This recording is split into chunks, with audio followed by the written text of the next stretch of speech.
nice that you took the time, that you care to come out and find out what's going on, to get your questions answered. I'm Shane Ripley. I'm local here in Athol. My family and I live here. We are concerned parents. We have 2 children, 6 and 9 years of age. And we're a small business owner. We go to Athol Baptist Church. You've probably seen it on the highway. We're very involved in the community. My wife, through experience working with the school system, just to let you know kind of why we're here, she found out that things aren't going quite as good as what we had hoped. And because of that, she's homeschooling. So maybe there's some things going on in the schools that you don't like, or something going on in the state that is bothering you. Your freedoms are something of concern. You know, we cherish our freedoms here. We love Idaho. We want to keep Idaho, Idaho. But there's something going wrong in this state. Things are going backwards. And we need to do something about it. Having a hard time sticking with my notes, but I'm going to keep this short. We get involved in community events. One of the reasons we're worried about these things, and it's why we'll go out in the freezing cold to wave flags for candidates, is because we see what's going on. These politicians are selling us out for federal dollars, and most Idahoans don't even see their state is going purple right under your noses. It's happening, guys. You're going to find out about that more tonight. We've got a couple candidates. They're guilty. They're selling us out to the federal money with strings attached. Okay? Bottom line, we've got to do something about it. They're selling us out, and I'm getting upset about being sold out. I don't know about you. They are trying to get into our schools, our jobs, our families, our medical decisions, our churches, our politics, all of our rights, folks. They're at jeopardy. There's 2 roads, is what I like to say. One of them, the Democrats are taking us straight to hell, right off into socialism. And the other one, most of the Republicans, they're taking the same road, going to the same destination, but they're just going a scenic route. So I can tell you today that the candidate you're going to have an opportunity to address is not on that road, okay? This candidate has a long record and history of standing up for what's right for the Constitution at all costs, personal, financially, to himself and to his family. And that's what we need to get out of this, okay? Also, he is been endorsed by great conservative constitutionalist Ron Paul, also endorsed by Roger Stone, and Colin Ray, famous country singer-songwriter, also supports our candidate today. So it's my privilege to announce to you the next governor of Idaho, Ammon Bundy.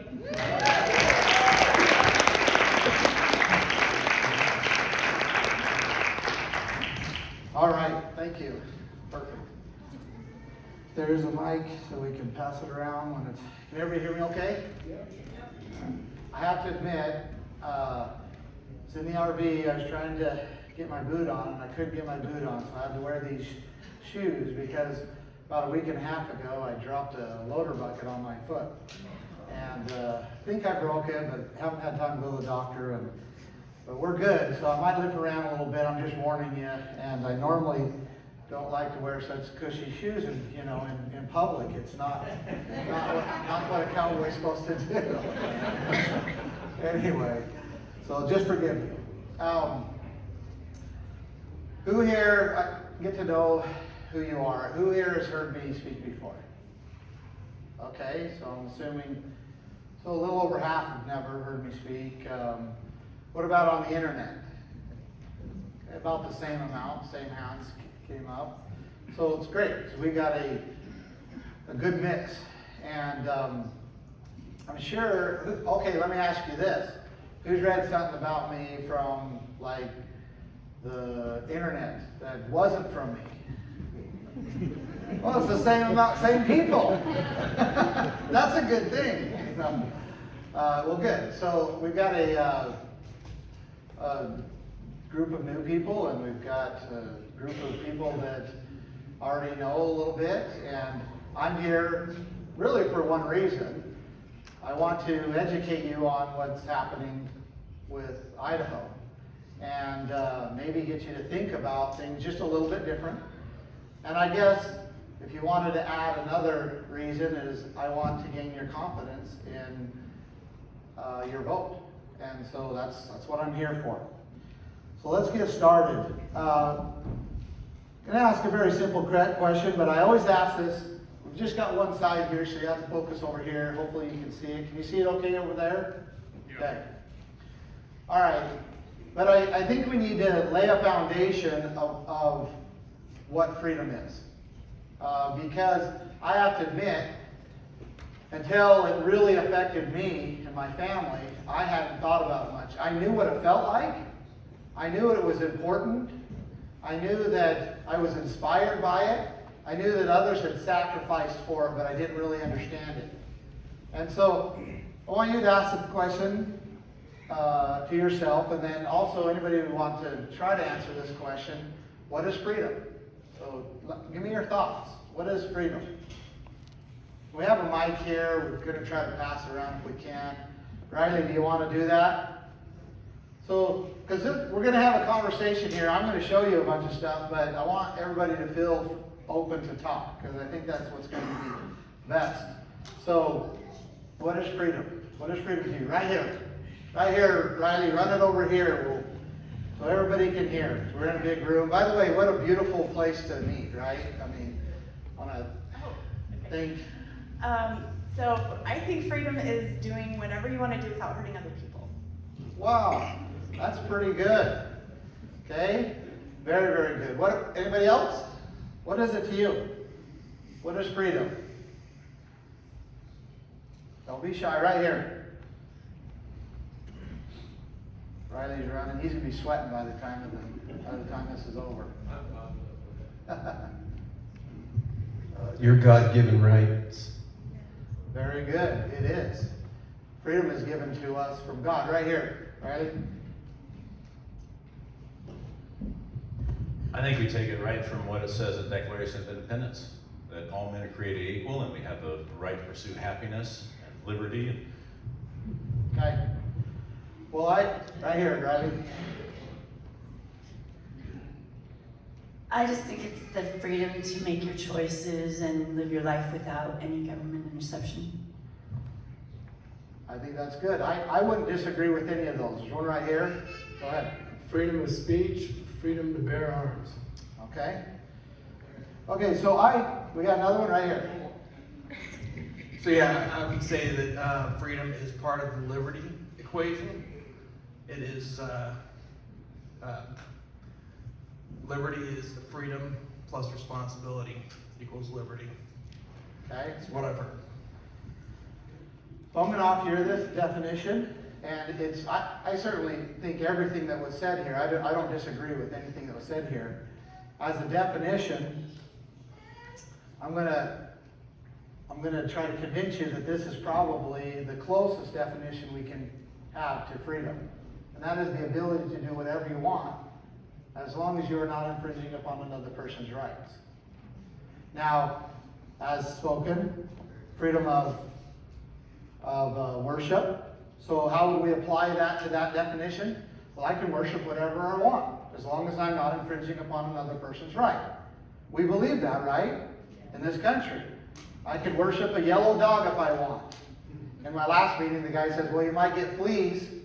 And I was like, well, yeah, I'm not saying it's a good idea. I'm just saying I can, and I should be protected in that, right? I should be able to worship how, when, where, and how I want. That's what, and we should protect the right of our neighbor in that right. Whether we agree with them or not. We might not, we might say that guy, he worships a yellow dog, he's so weird. But if anybody tried to infringe upon that right, we should be willing to stand and say, look, he has a right to worship a yellow dog, even though he has fleas. And because that's just his right. So freedom to own property, private property.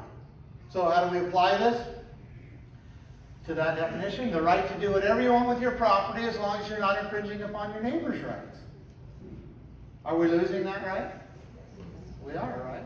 I mean, we're losing that right to our local government, our neighbors that are in government, right? Everywhere. The right to publish our thoughts. We could call that the freedom of the press. We're certainly losing that right. Right to travel.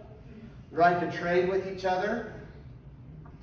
We should be able to trade with anybody we want as long as we're not infringing upon somebody else's right. And in fact, the government's role in that trade should not be to try to profit off of every transaction. It should be to protect that trade. So when a willing buyer and a willing seller decides, well, I like what you want, and I'm willing to pay what you're asking, then that transaction can go on. And the government is just supposed to protect to make sure that that happens without somebody else trying to come in and profit off of it or stop the process. The government is supposed to help and just protect that. And that's what free trade is. A willing buyer, willing seller. We're supposed to, do we have a right, or freedom is the right to be able to trade with whoever we want. And as long as that trade does not infringe upon another person's right, we should be able to trade. And what does that cause? We have a great example in this country that if you allow free trade to happen, the economic prosperity just goes crazy. It's unbelievable. And in fact, because that's what happened at the beginning stages of this nation, we still today are benefiting from it. We today are benefiting from the wealth that was generated, over 2 centuries ago, or the beginning of 2 centuries ago. In fact, here's a statistic that you might take home with you. In 1905, the United States population was about 5-6% of the world's population. Yet we produced over 50% of the world's goods. Amazing, right? Why? Because the government just protected the right to trade. They didn't get involved in it. They didn't stop it. They didn't restrict it. They didn't have policies on it. They didn't try to profit off of every transaction. And so these are one of our rights. And so this shows you that a loss of freedom that we're having because we have a third party involved that really shouldn't be involved. All right. Freedom to have and raise children. There's been a lot of countries in history that have restricted that. Freedom to choose where you're going to live. Freedom to speak out. What do we call that? Freedom of speech, right? So how do we apply it? Well, we can say whatever we want as long as we don't infringe upon our neighbor's rights. I could say whatever I want. And I should be able to say that as long as I do not infringe upon my neighbor's rights. So, I need to just give you a little, I'm going to go through this pretty quick, a little bit of background about myself, because there has been so much stuff out there that is so far from the truth. I just want to set the narrative correct, and then we'll move on. So I'll get through this pretty quick. And if you have any questions about this, we're going to have a lot of Q&A at the end of what I'm presenting. But I grew up in southern Nevada on a ranch there. It's a desert ranch. These are my parents, Cliven and Carol Bundy.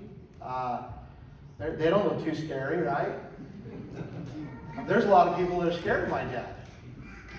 He's one of the kindest persons I actually know. He doesn't compromise, though, I'll tell you that. This is a view of the ranch. You can see there's hardly any vegetation. It's a very arid place, but it's a very beautiful place in its own right. Here's a picture of a steer on the hill, and you can see the vegetation there. It takes about 100 acres to produce enough feed for one cow. But it's what my family's done. We moved into that area in 1877, so 146 years ago. and began to basically live where people didn't want to live. The people that came in there prior to us said that the place was uninhabitable. They went back and reported to Brigham Young in Salt Lake and said it's uninhabitable. People can't live there. And my family, we always tease because we said, well, then Brigham Young said, well, find the most stubborn, obstinate, hard-headed people you can find, send them down there and we'll see what they do with it. And that was my family. We've been down there ever since. And my dad is a producer. And he says he likes to produce. He says what he produces for the American people is red meat. He produces the commodity of red meat. And he does it on the desert where no one else wanted to, and where most people can't. And here's a picture of my dad on a horse in the background, and this bull, one of our bulls. He's got some hair on his horn. Probably just got done hooking the horse. They're pretty wild. They have to be, because they have to roam that desert, and they have to find the feed, and we have water all around that we've piped all over the desert, so they don't have to walk so far for water. And that's what my family's been doing for 5 generations now. This is a scene I grew up. This is my little brother, but this is something we constantly were doing, branding calves. This is my little sister getting off the bus. She was met with 4 dogs and a baby calf.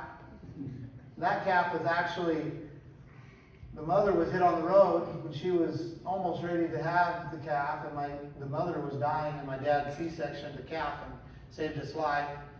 Or did a C-section, pulled the calf out, saved the calf's life, and we had to bottle feed it. So it was real friendly. Even when it became a really big bull, it was always really, really friendly. So, when I was about 15 years old, my dad basically came, and it was out of love, but he basically said the ranch wasn't big enough for the both of us. And I had a whole bunch of brothers and sisters, and the ranch just wasn't going to produce enough living for all of his children. And he needed to let me know that. He needed to let my brothers and sisters know that we're going to have to go out and make a living. And it can't be on the ranch necessarily, because it only makes enough living for about 2 families. And it takes so much area, and it's very difficult to ranch. And it's hot, and it's kind of a wild country, but it also, in me, helped me to live free and to understand what freedom was. And I still long to go back to the ranch. I still love it. My children, when we go back there, they just love it. You never see them. They're just everywhere. They're on the river, or they're in the ditch, or they're on the mountain. And so that's how I grew up. And then when I was 19 years old, I went and served a mission teaching people about Jesus Christ in Minnesota. And I was grateful for that time. I am thankful for the ability to be able to set aside 2 years and to be able to talk about Jesus Christ, to be able to do my best to bring people as close as I could help them to come and know who the Lord Jesus Christ was. And it was sacred time for me, because I was able to just focus on the scriptures and focus on what I was doing. And it also gave me a lot of refinement. It was, a lot different from the ranch. I was talking to people every day and writing and doing a ton of reading, and it was very, very good for me. And I consider those 2 years sacred years for me. And then when I got home and had to face the reality of life again, I went to school at Southern Utah University, and I started a little business that put me through school, where I started servicing commercial trucks. And it kind of took over my schooling, and I decided that I was going to go into business. But I was stuck at Southern Utah University, or in Cedar City, and wondering why I was there, but I didn't feel like I could leave. I felt like the Lord wanted me there for some reason, and it was kind of a little bit of confusing time for me. Not really confusing, but I was wondering why I was supposed to stay there. And until I met my wife. She finally came to Cedar City, and we finally met. And I met her a week after she moved there, and almost started dating her immediately. And then we got engaged and got married, and 4 months later the whole thing wasn't 4 months, but after we were married, 4 months later, we moved to Arizona. And I took my business down there that I'd kind of started in Cedar City and began to build up a business. And it was a fleet maintenance shop management business. It was a fleet maintenance business where I took care of commercial trucks, your delivery trucks. And I built up one of the largest fleet maintenance companies in Arizona. I had hundreds of employees that I've hired hundreds of people, fired hundreds of people. I've dealt with millions of dollars of budgets and had staff, and we built a really, really amazing business that was satisfying a need that was a pretty difficult industry to be in. An article here that someone wrote, Voyage Phoenix. And then, when I was in business for, over a decade and a half, the entire time I've been needing like a software that was actually going to help me with my business. And I kept looking for it from there, almost from the beginning of when I started, and there just wasn't anything out there. So I was using employee software, payroll software, tracking software for the fleets. I was using, basically scheduling software, and I had my work orders and stuff that was issued out of the software, but we had to do it on paper. And a whole team to be able to just process all that paperwork that was going on every day. And I finally had the resources and the time to be able to try to solve that problem. And I've always said that if you can't get a job in the United States of America, you create one, right? Well, that's what I decided to do with this software, to try to create my own. So I put a team together, and we built this really awesome software that did all the things we needed to. And I was using my customers, because they knew what was going on. I had a great relationship with my customers, my employees, my vendors. They all knew what was going on. And so I would use them as guinea pigs. And I would say, hey, try this. They'd come back and they're like, that doesn't work, or they would come back and say, I really like that. And that's how we built this thing, and it took us almost 4 years. And then we ended up with a really, really amazing software. And I began to sell that to other shops that were doing close to the same thing I was doing. And this now has become an industry standard. And my fleet maintenance shop management software is one of the leading softwares in North America. So, enough about that. I just want you, again, I want you to understand what I've done. Just so you have a little bit more confidence in maybe my ability to be a governor. Now let's talk a little bit about Idaho. So maybe I can answer a few questions. Anybody that maybe you don't have any questions about what I just talked about, maybe you do. But this is probably a good time before we move on. I'm going to go into talking about Idaho. Anybody have any thoughts or questions about that? I mean, you might have heard all kinds of things in the media. But so now's your chance. Anybody? I have a question. Okay. Why do you want to become governor of Idaho? So he asked the question, why do I want to become the governor of Idaho? Why did you pick Idaho specifically? Well, so that's two questions. So which one do you want me to answer first? So let me answer the first one. Why do I want to become governor of Idaho? And the answer is I don't. I don't want to be the governor. I didn't want to go and run for office. I've actually never desired that. But what I do see is an absolute need. And I believe where what much is given, much is expected. And after the things that have happened to my family, and the things that I have seen and experienced, I see an absolute need for it. And I see an opportunity in Idaho. Now, kind of to your second question, and I really wasn't going to go into the things that happened to my family. I could, but you know, it takes a little while, and I thought maybe we would just focus on what's happening in Idaho. But just to sum it up into a sentence, some terrible things happened to my family from the federal government.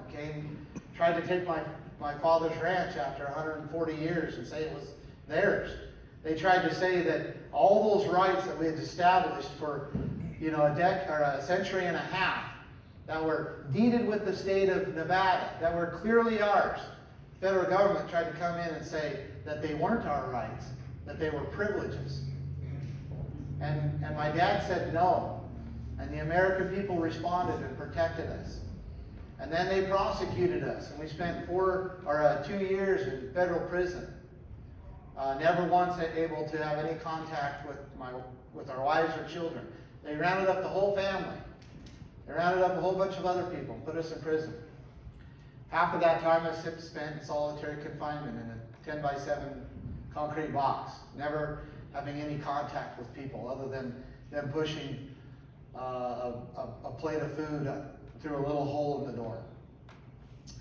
Those were the conditions I lived under after being so free and after experiencing the blessings of living in this country so fully.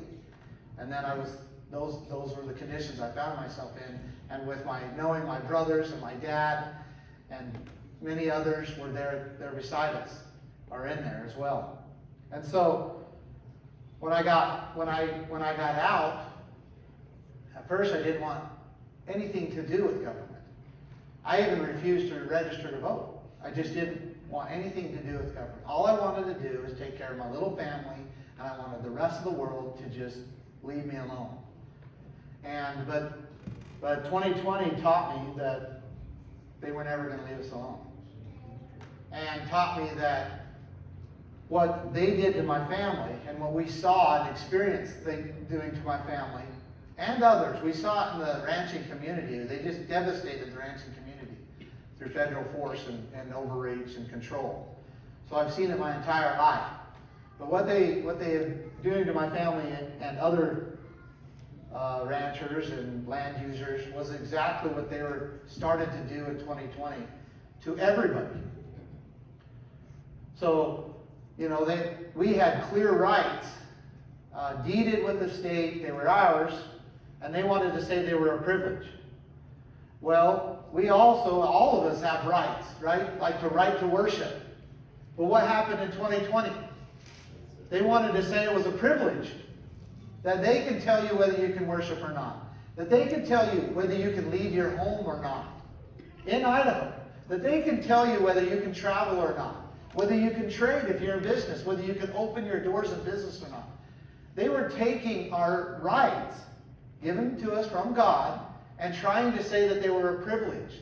And I saw that, because I had experienced it so fully, I saw that what was happening and realized that I had a responsibility. I couldn't just say, leave me alone. I had to do something about it. Where much is given, much is expected. I had the ability to reach, hundreds of thousands and millions of people actually. And I needed to do something about what was happening, and that's what activated me. Now, how I ended up in Idaho was, I've been here for 7 years. Shortly after everything that happened at the Bundy Ranch, I wanted to a safe place to be, to raise my family. I was looking for a place that I could be among people that valued freedom and would stand up for it. And I felt Idaho was the best place to go. I felt directed there. My wife felt directed there. And so we moved to Idaho. I transplanted my family. I had business and everything and transplanted them to Idaho because it was so important that I get my family into a place that everything that was going to happen, because I had seen it first, my family saw it first, that they could be a little more secure. So hopefully that answers your question. Any others about what I've already talked about? All right, so let's move on here. Let's talk about, well, I'm going to show you a video. And then we're going to talk about Idaho.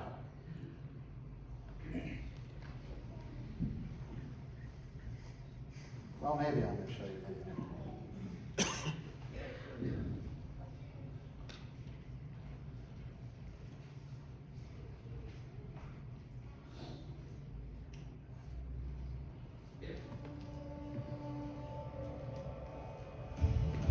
Idaho, to me, represents the best of what America was. Idaho was a conservative state with traditional family values, full of people of faith who carried guns, loved the Constitution, helped each other, and built businesses by the sweat of their own brow. Idaho is sliding down the path and ceasing to be the Idaho that we love. I don't want that to happen. And so I'm announcing now that I will be running as governor for the great state of Idaho. As governor, I will be implementing a plan and a platform to keep Idaho, Idaho. The Keep Idaho, Idaho plan will improve life, bring prosperity, empower and protect families, and secure the opportunity for happiness to every person living within the beautiful state of Idaho. I know how to win. My record and history demonstrates that I am willing to fight to the very end. Now it's your choice. May God bless the people of Idaho. May we live up to these blessings. May we keep Idaho a bastion of freedom and prosperity for years to come. May we be an example to the world of how to be free, of how to act, how to treat each other.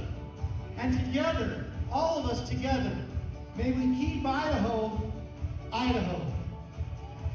Thank you, my friends. Thank you. So let's talk about Idaho. Because Idaho is in a battle for its conservative soul. We are in a battle. And I hope to be able to just bring up a couple of some evidence of that. And for you to consider for yourself. A lot of the reason why we're in this battle is because of this man right here. Now, he's not alone. He's got a whole system of good old boys that have put us in a situation that is becoming increasingly more damaging and precarious for the people of Idaho. Let's talk about some of these things. Because Idaho was the first state to arrest people for attending church. You know that? At least since the Civil War, and possibly before, Idaho was the first state to arrest people for going to church. Moscow, Idaho. Idaho was the first. Now let's do this a little bit. Here's the pastor. They're outside singing. This went on in Idaho.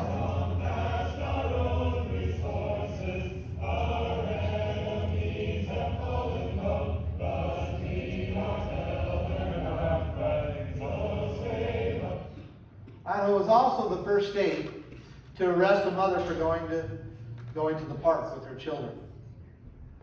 You remember that? In Meridian, Idaho. Idaho was one of the first states to raid businesses for not shutting down.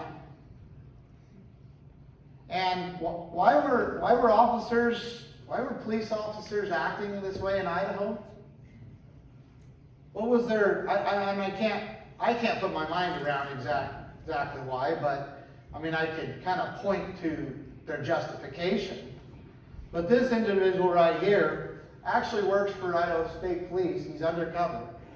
And he's been undercover going into this establishment here, and now he's ordered by his superiors to come and to serve these people with a citation or whatever for remaining open when the governor says no, you can't be open.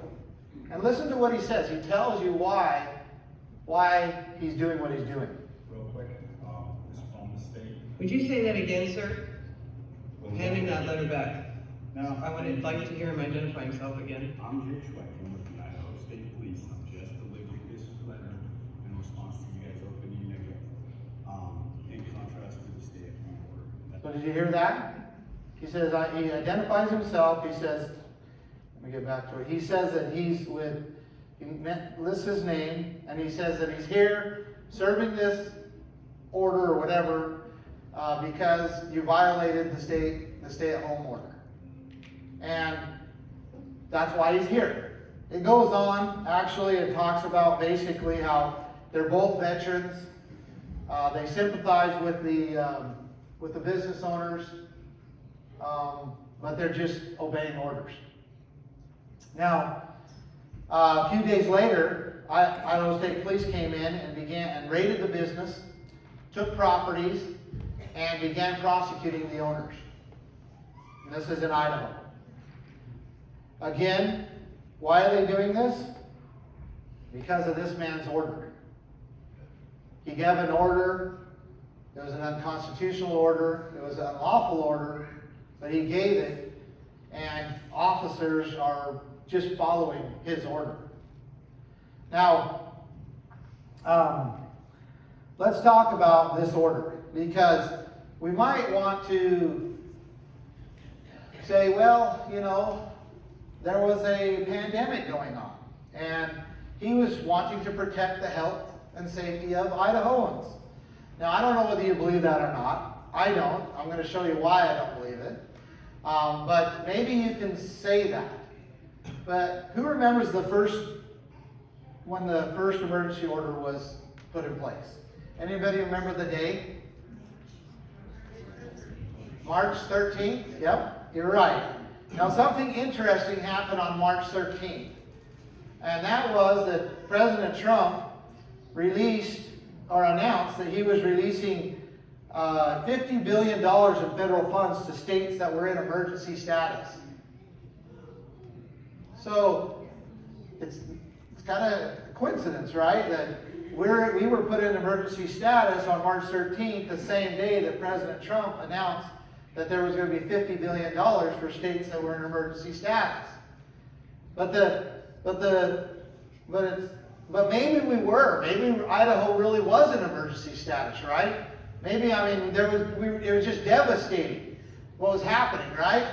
Or maybe on March 13th, according to the governor's own website, there was only one confirmed COVID case.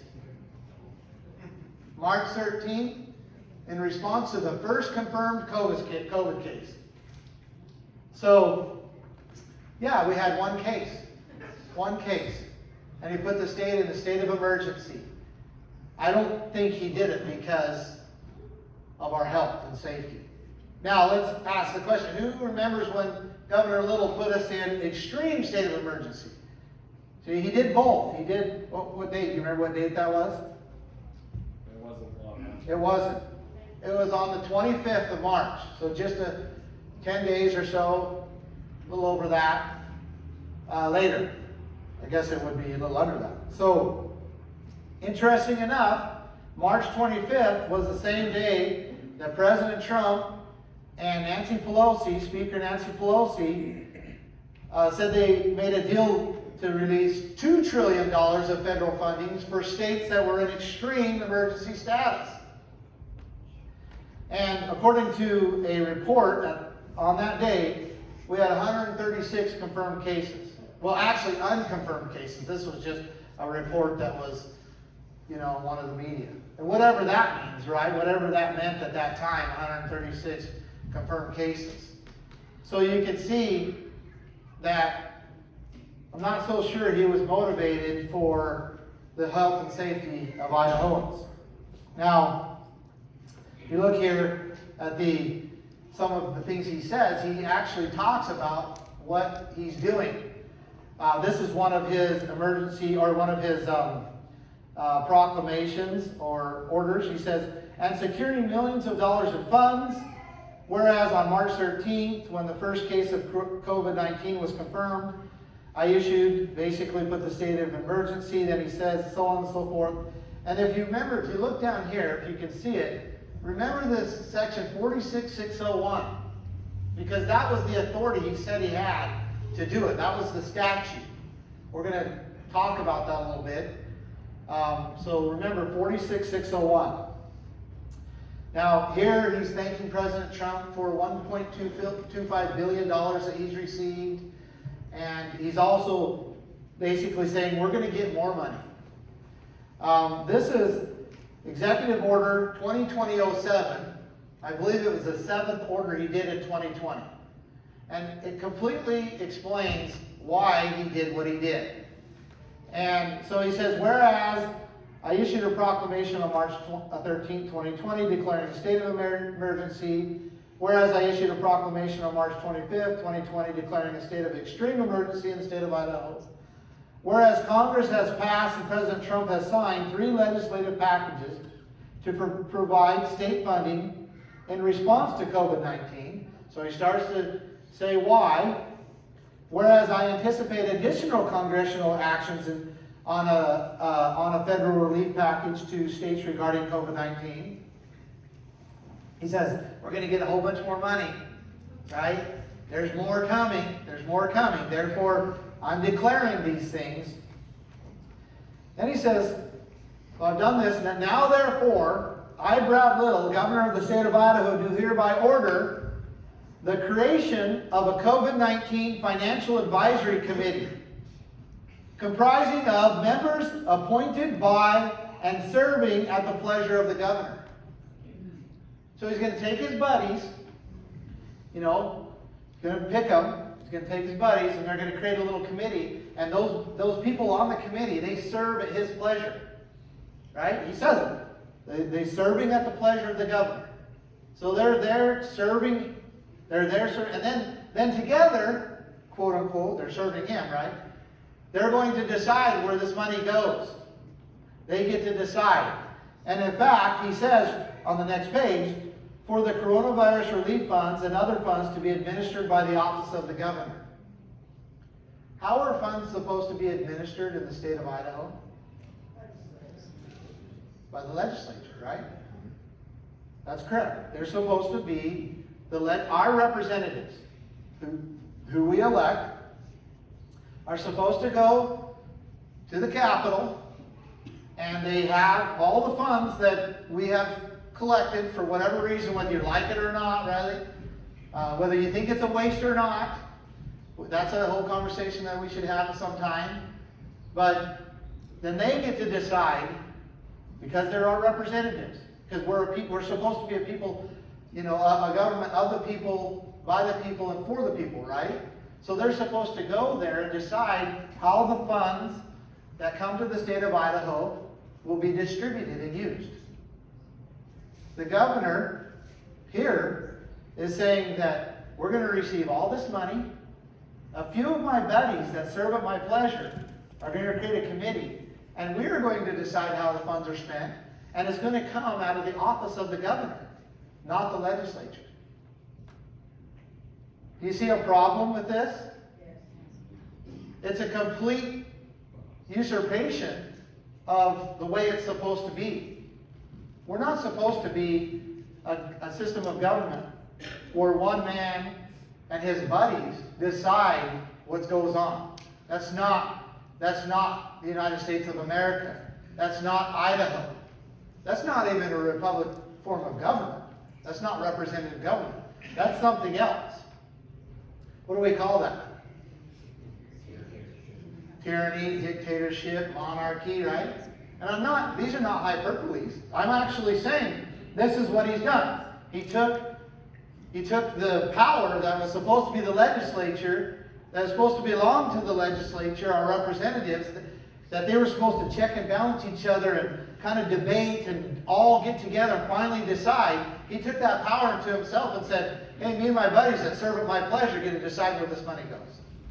Now, are we talking about a small amount of money or a large amount of money? Maybe it doesn't matter. I mean, if it's $100,000, it means nothing, right, to the state. It means something to each of us. But we're talking about how much, anybody have an idea? Well, that was the very beginning. That was that's a good observation, but that was clear back in April of 2020.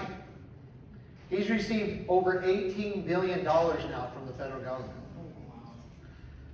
pushing 3 times the annual state budget. And he and his buddies get to decide how they're spending it.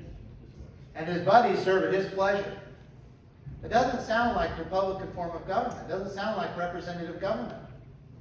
In fact, in Article 4, Section 4 of the United States Constitution, it says the United States shall guarantee to every state in the Union a Republican form of government to make sure that our liberties are preserved, to make sure that we don't have a dictator. But of course, federal government's not going to do anything about it. I guarantee they're doing the same thing. In fact, they're the ones funding the whole thing. They're the ones sending the money to the governor, to the office of the governor, rather than to the legislature. It's a problem too, we'll talk about. But you see the problem here. And it puts us as a people in the state of Idaho in a precarious situation. And I wish that was it. But I'm going to show you something else that's even more concerning. At least concerning in my opinion. Because, let's go on. Remember I told you to remember the 46601? Yes, go ahead. Well, go ahead. Well, you're the only one that can answer the question though, because I want to make this point, okay? McGeehan or McGeechan or whatever her name is, that she also used some of that money for her business. I heard that, but I don't know if that's right. It wasn't this same money. She did receive money from the federal government, but it wasn't this same money. She did it through another program or so forth that came from the federal government to her business is about $400,000. But it wasn't this same money. That'd be quite a collusion there, right? But it wasn't the same money. So now, remember I showed you he declared the authority that he was using, and it was 46601. So if we look, chapter 46:6, actually the title is interesting, Militia and Military Affairs, Martial Law and Active Duty. So did he enact martial law upon us? You bet he did.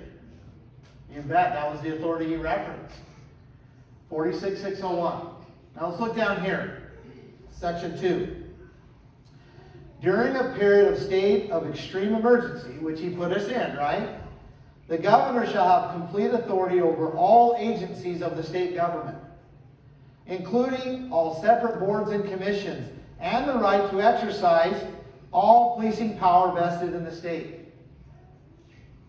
What did he do? He took all the powers, complete authority over all agencies of the state government, including the policing power, all come under his control. So now what do we have? We have him where he's taken the money, $18 billion, 3 times the annual state budget, nearly, and now he's also taken all the power.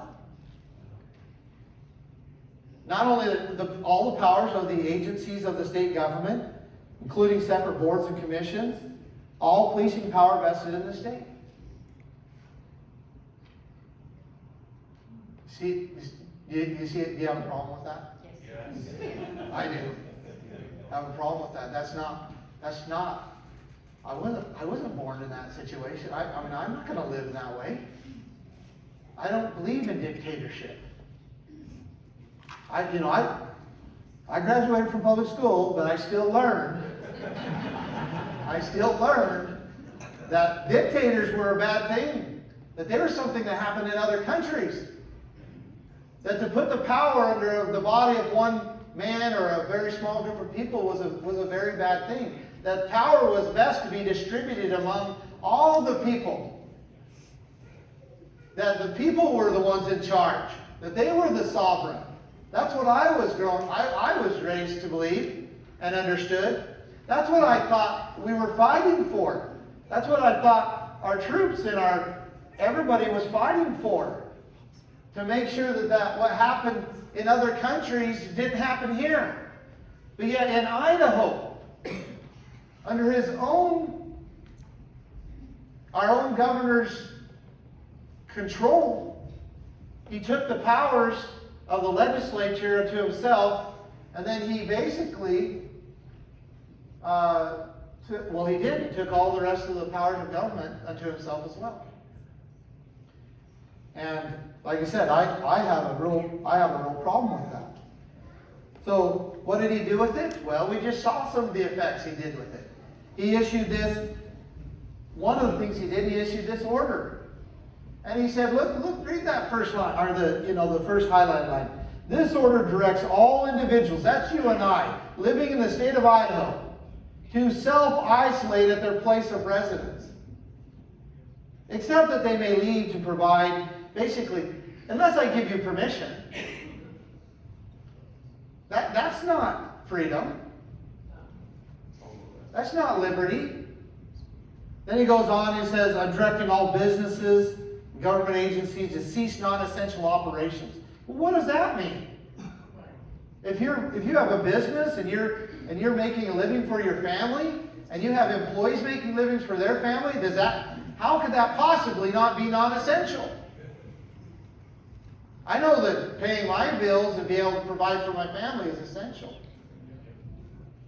So, I mean, who gets to decide who's essential or not?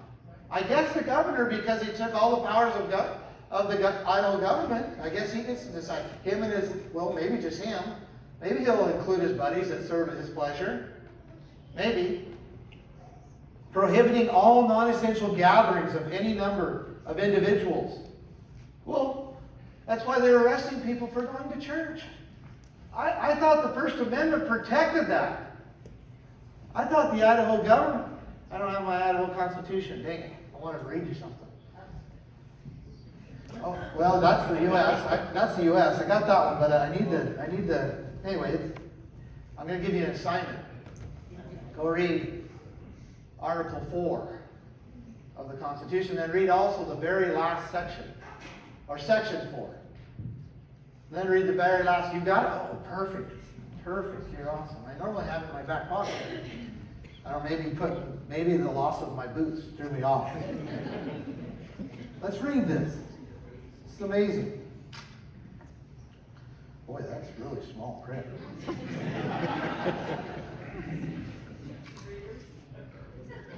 It's a little different than mine. I mean, not, it's the same thing.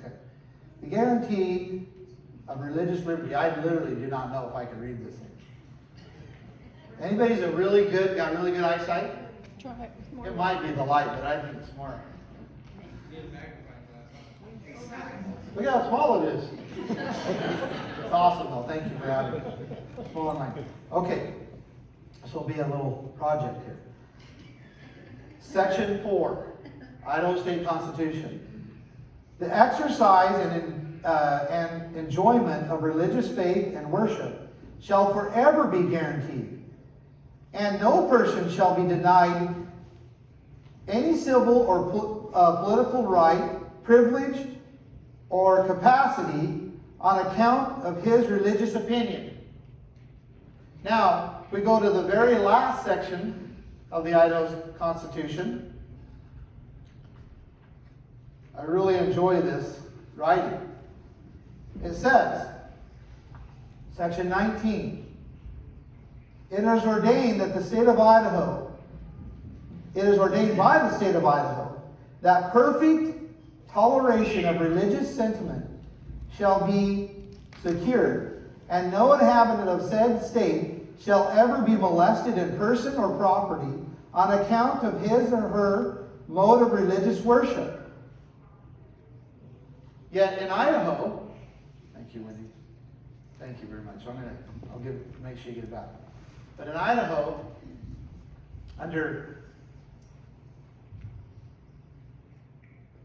Governor Little's order, we were arresting people for going to church. It says perfect toleration. And no person shall lose that right. And yet, we're arresting people for going to church in Idaho. The U.S. Constitution, First Amendment. What does it say? It says, the very first line, Congress shall make no law respecting an establishment or religion or prohibiting the free exercise thereof. Yet in Idaho, we're having people arrested for going to church. It also says that the right to peacefully assemble shall not be infringed. So I don't know how in any way they peacefully assembled, they were worshiping. How in any way in Idaho do we think that that is right?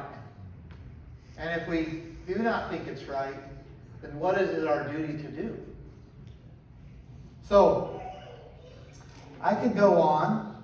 I could show you January 7th, 2022. That wasn't very long ago, right? What did the governor do? Anybody know what the governor did? He did another proclamation. And in it, I apologize, I don't have it. I need to get it up here. But in it, he says something. He says, the emergency order is still in place in Idaho. That's what he said. He wanted to make sure, declare, at the beginning of the year, that I'm still in charge.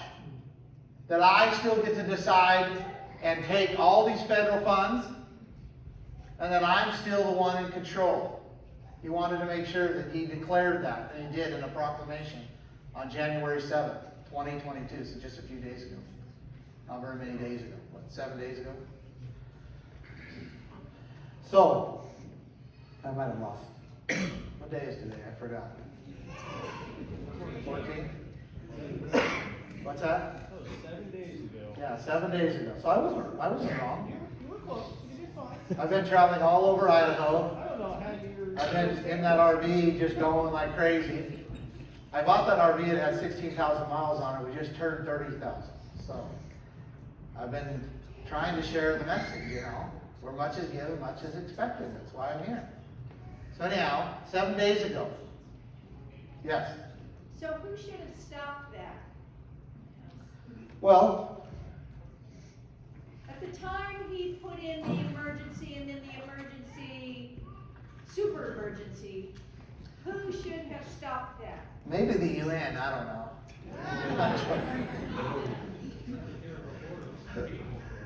Yeah. Not the UN, right? No. Yeah. That was a joke, by the way. So you're asking, right? Who should have stopped it? Yeah, who? Okay, so I went to the extreme, right? I went to the one extreme. Certainly it's not the UN. The United States government would have had some authority to stop it. Because in Article 4, Section 4, like I said, it says, the United States shall guarantee to every state in the Union a Republican form of government. Well, this is not a Republican form of government. This is a dictatorship. So they had some authority, but they're not doing their job. We see that, right? It's a problem. Yeah. We should have stopped it by educating ourselves on who to vote for. I tell you, I'm astounded at the number of people who tell me, oh, I'm an informed voter. They don't even know who the lineup is. The mule skinner should have never been elected. Sorry, No. Well, yeah. So that you make a really, really strong point. The people of Idaho, the Republicans of Idaho, put this man in office, not knowing who he was. They put his buddies in office. They've been controlling the Idaho government for 5 decades now, and with no checks and balances. And when you have that, there always is corruption, tremendous corruption. So now we have another choice. We have other options. We need to be aware. So yeah, I think there's some responsibility there. Let me point out. So there's these officers right here, right? Where do you think they took these people that they arrested? They took them to jail. They took them to the county sheriff, to the county jail. Now, I've had a conversation with that sheriff, and I think would never allow it to happen again. But he did allow it to happen once. What should have that sheriff done? Now, maybe he should have arrested these people. They took an oath. And I'm not saying that's what. He should have at least taken them, took their handcuffs off, and gave them a hug and said, we're sorry, and sent them home. But he didn't. He put them in jail. And these people still today, I wouldn't doubt if they're still fighting these charges. in Idaho. Yeah. Now, how do we get these people to follow the law when our own law enforcement isn't? That's a good question, but let me, I'm gonna kind of answer that question, but hopefully through the statement I'm gonna make here, or at least give it a shot. Every officer in Idaho takes an oath, takes 2 oaths. What do they take an oath to? What Constitution? And Idaho. We just showed very clearly, right, how there's no way, I don't see it any way you can interpret that doing this is okay under taking an oath to the Constitution, Idaho and U.S. Constitution. So we have a whole bunch of oath breakers here. They have they think that obeying an order from this man supersedes this. And so the question remains, whose job is it to enforce it? Well, if the United States government will not, if the state will not, or is participating, if the county will not, then who does it fall to?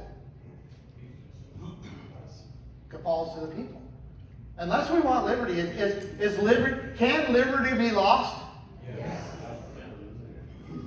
Liberty can be lost, right? And we've set up all of these wonderful checks and protections, these boundaries, these walls.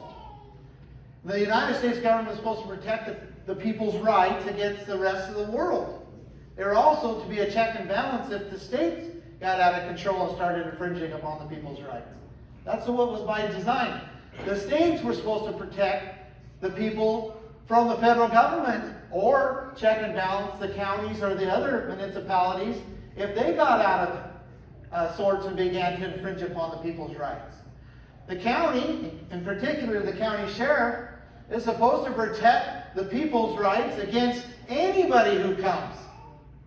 Whether it's the people, a city, or the state, or the federal government, or even the world. But those checks and balances are being broken down. They're almost broken down to the point where we have people being arrested for going to church. And they're actually, the police officer, local community police officers are arresting them and putting them in our own jails that are supposed to protect us from criminals that do this. And that's the reality of where we're at. So I could go on and I could share with you a whole bunch of things. I would recommend that you go to Virtual Town Hall. Well, you got to go to my website and you go to events and it says Virtual Town Hall. And I did a Virtual Town Hall a few days ago on Tuesday, and I went through this stuff at a lot more detail and a whole bunch of other things that Governor Little has done. And I'm going to be doing another one at the next month. And so get yourself informed. Go to that, votebundy.com, go to events, Virtual Town Hall, click last Tuesday's Town Hall and watch it. And you'll see, and I don't say, just like here today, I am not giving you my opinion. I mean, there's a little bit in it, but I'm showing you evidence of what happened. And so we need to wake up. We need to realize that we are in a situation right now in Idaho that is going to go one way or the other. I mean, we either have to turn this big bus around, or we're going to end up very much like in Oregon, Washington, California, Colorado, Nevada, New Mexico. I grew up in Nevada, and if you would have told me growing up that Nevada was going to be a liberal state, I would have said, no way. Nevada will never be a liberal state. And now it's a liberal state controlled by Democrats. It's not, I would have never said that. So let's talk. I want to hear your thoughts, your concerns. Let's have a conversation. I got a guy here and then right here, a gentleman, and then let's talk. So we'll go right here, did you raise your hand? Right here, and then back over here. I think it's really important for us to all know what type of sheriff we have in our county. I don't know where these guys are arrested. I don't really know that the city police has jurisdiction and the authority under that order from the governor to arrest those people. Now, our sheriff here he says he's a constitutional sheriff. I don't, we can all, down in Arizona, there's an association, we can join the constitutional sheriff and make sure our sheriffs enforce the Constitution. It's really important to, make them, hold them accountable. I agree. Inform them. I don't, this is so wrong that they did this, and I wonder if the sheriffs in that county, maybe that's why they weren't called in, because they would not have done it. Well, these officers took him to the county jail, and the county jail booked them in. They did know about it. I don't think it would happen again in that county, because I've had some good conversations with that sheriff, and I think he's actually a good sheriff. But he wasn't being a good sheriff there. He just didn't think about it and wasn't informed, wasn't understanding. It's hard to believe that they have taken an oath to something that they probably don't even know. I mean, how can you read the last section of the Idaho Constitution and take an oath that I will uphold and protect it? And uphold and protect it from who? Anybody have taken that oath? No? What? Yeah, all enemies, foreign and domestic.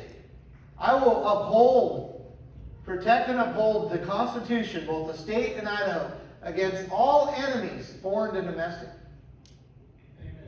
And that's the oath that gentleman took, the other gentleman took, the sheriff took, and so on and so forth. In fact, the governor took that.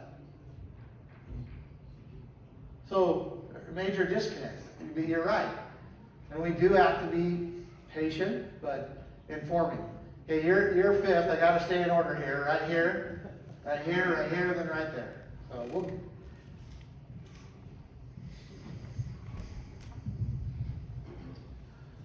So with Brad Little's January 7th declaration that this is still in place, what do you anticipate this means for the upcoming election?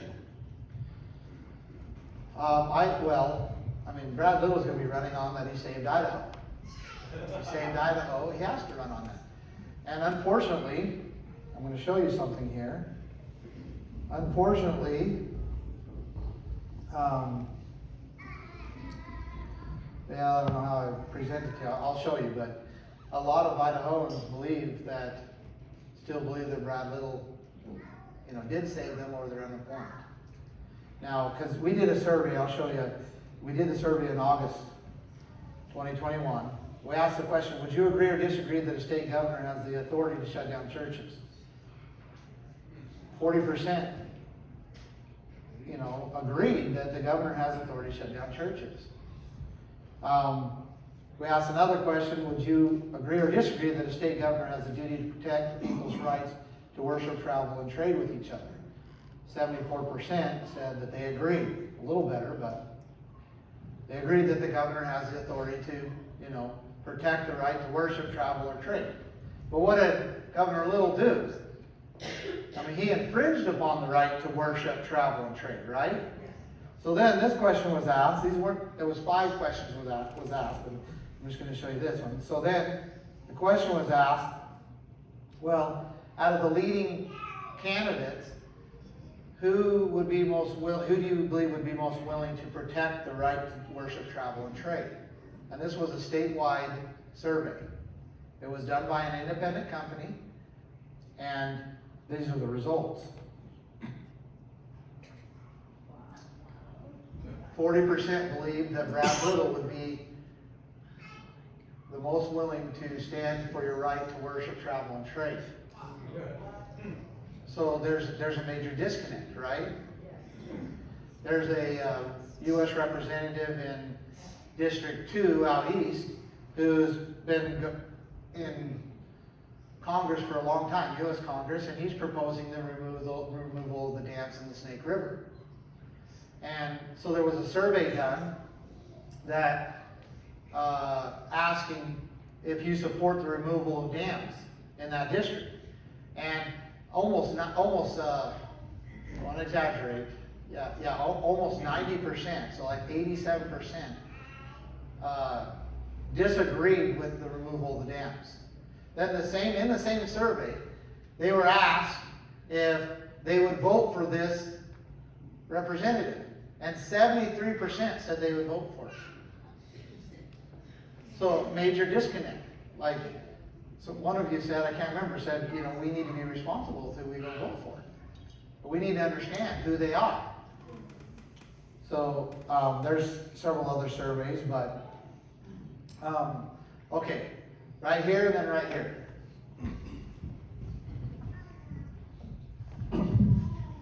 All right, thank you for your education.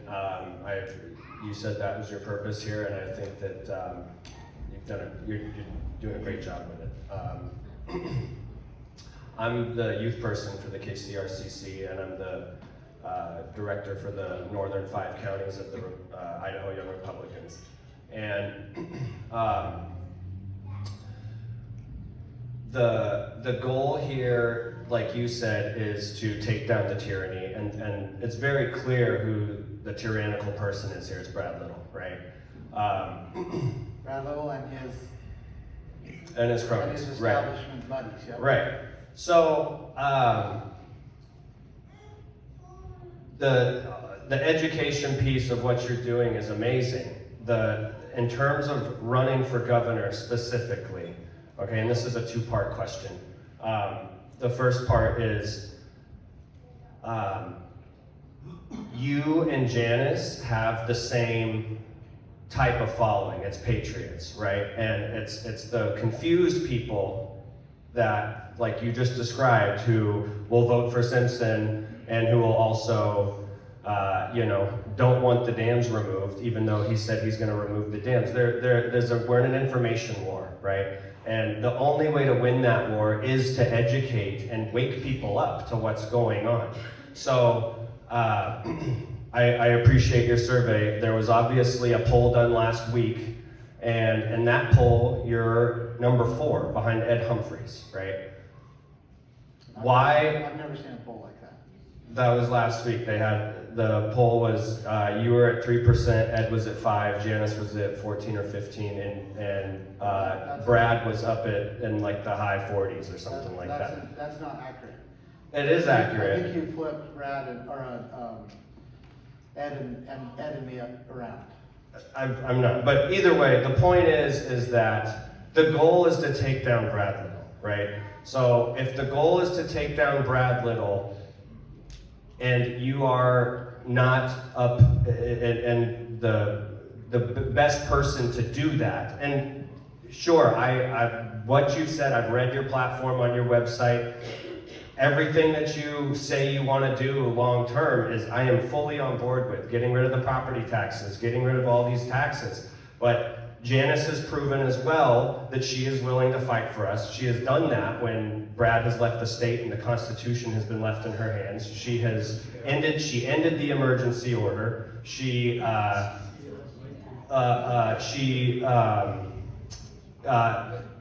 protected us with the no-vax mandates a couple months ago, and he revoked that illegally when he was out of state. So we all are trying to take down the monster, and North Idaho is obviously the most patriotic part of the state. So why would we divide that? You have said yourself, you're an educator, you're a great educator, you are educating people, and I can tell you I am doing a whole bunch of things outside of the Republican Party because you get so much more done on the outside than you do on the inside. It's a slow. The question is, why not? Is there any circumstance, is there anything that could happen where you would drop out and support Janice so we can take out Brad? I mean, she is hands down the front runner to take him out. Right, fair question. So, First of all, it's fine. This is a good, we can handle this, right? Is the goal to just take out Brad? Right, No, in the state of emergency, which she has Is already the done goal once. to just end the state of emergency? She is. I mean, that's such a blind, that's such a blind goal. 2/3 or Did you know- 3/4 of your guys' So- platforms are the same. So one thing I won't do is I won't compete with you, so when you're done, let me know. The Okay? question is there any circumstance, is there anything that could happen where you would support her and back out and do a dual effort to get Okay, right? so I'm gonna answer your question, but I'm gonna lead into it with some understanding. So, I do not believe in any way that the end goal is to replace Brad Little. There's 10 others that are already set up to go right into his position. Brad is an empty suit. He's a politician. He's doing exactly what he's been set up to do. And anybody who knows him and understands him knows that this is exactly what's happening. And so he's an empty suit. The goal is to secure our liberties in Idaho. The goal is for the state of Idaho to begin functioning and protecting the rights of the people like they're supposed to be. So like families like mine, even though it didn't happen in Idaho, but we do have incidents like Ruby Riggs that did. So families like mine don't have to try to defend themselves against the most powerful government ever known to man, the United States government.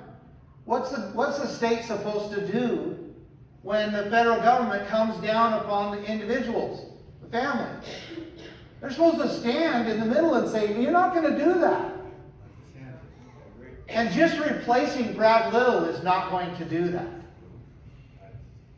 Right? And so if I thought that Janice was going to be able to pull the reins back and turn this big monster around that's happening and get it back to where it needs to be and where it should be, then I would have never ran. But she hasn't proven anything. I'm not going to, she's nice. I'm sure she's a nice person. But issuing an order that lasts for 5 hours, knowing it's going to last for only 5 hours, is a really good political gimmick, but it does the people of Idaho no good at all. None.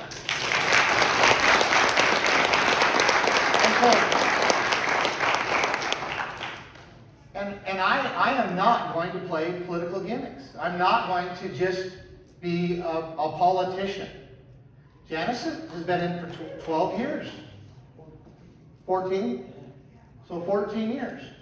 And she's probably a nice person. But the things that are happening, I could go into it. The things that are happening right now in Idaho are the same things that Oregon did 10, 15 years ago, 20 years ago. Depends on what you're talking about. Washington did the same thing. Nevada did the same thing. Colorado just turned. They did the exact same thing. And this has been going on in front of Janice's nose for a long, long time. So, it's not just, it's a matter of actually getting it done. Getting it done. But she's not going to do it. I don't have confidence that she is going to be able to do it. I don't. So, hopefully that answers your question. Yeah, that's. All right, right here. Right here, then right here. So I have a question, but I need to lay just a little bit of background. I like your response. The problem is not just Brad Little. The problem goes much deeper, and I heard a comment over here about the county sheriff. I've been an Idaho deputy. I've worn the Idaho deputy's uniform. I know Idaho law. Many people don't realize that under the duties of the sheriff, I think it's section 2231 or 67. County sheriff in Idaho is bound by law to accept all prisoners brought before him by other agencies. Okay? Now, a decent county sheriff would still violate that law accept them. Most will not violate it. Most will accept whatever prisoner comes along. The problem lies also, and I'm getting to the point that this problem is deep, and it's been like this for a long time, and why hasn't Janice fixed it already? Okay? The governor in Idaho also has the authority to direct Idaho State Police when he finds that laws are not being enforced as written. He has the authority under the Idaho statutes to direct Idaho State Police to enforce local laws and the Attorney General to prosecute locally where our locally elected district attorney, Barry McHugh, would refuse to prosecute. So it's a mess. Idaho has some great, easily read, elegant laws. Getting back to these guys here, I have a lot of friends that are cops. I know a lot of cops that I don't trust because I've worked with them. One of the biggest problems is qualified immunity. What's your opinion on that? And to preface, qualified immunity is where a police officer basically, when acting under the color of authority, cannot be sued, cannot be held responsible for his actions. Well, do you remember what Governor Little tried to do in August 24th, 2020? Anybody remember that?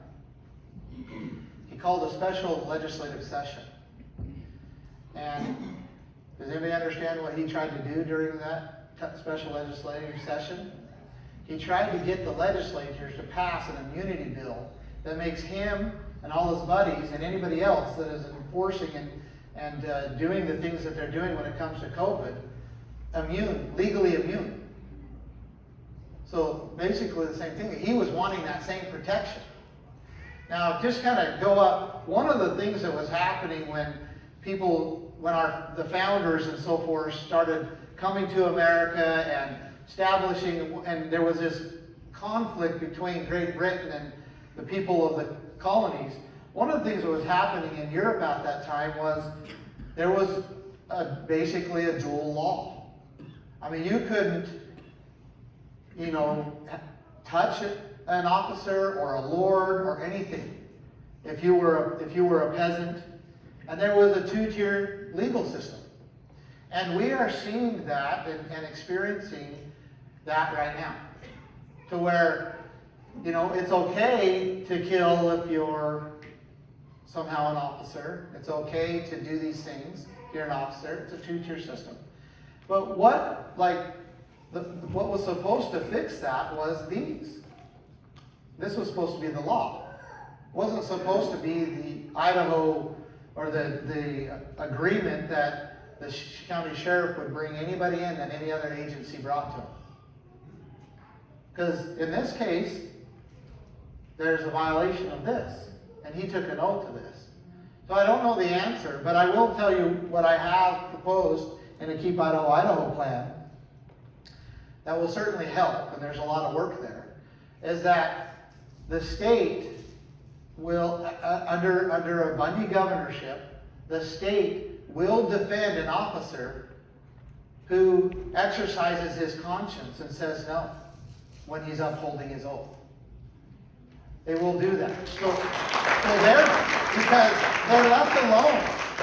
They have to decide whether they're going to lose their job or obey their commanding officer, even when they're violating even when they're in violation of their oath.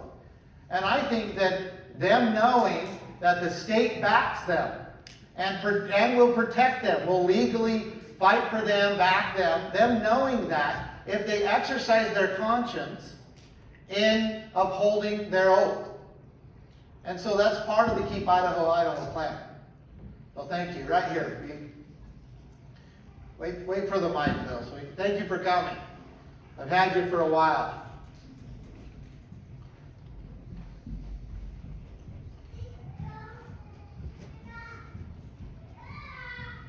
I just want to thank you for being here and standing up and doing what you're doing.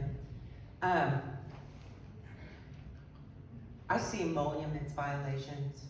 I see, is there any lawsuits going on? We the people have to exercise the Constitution for it to stand. So I'm asking how you're going to propose to energize us. I know it's going to take more than just education.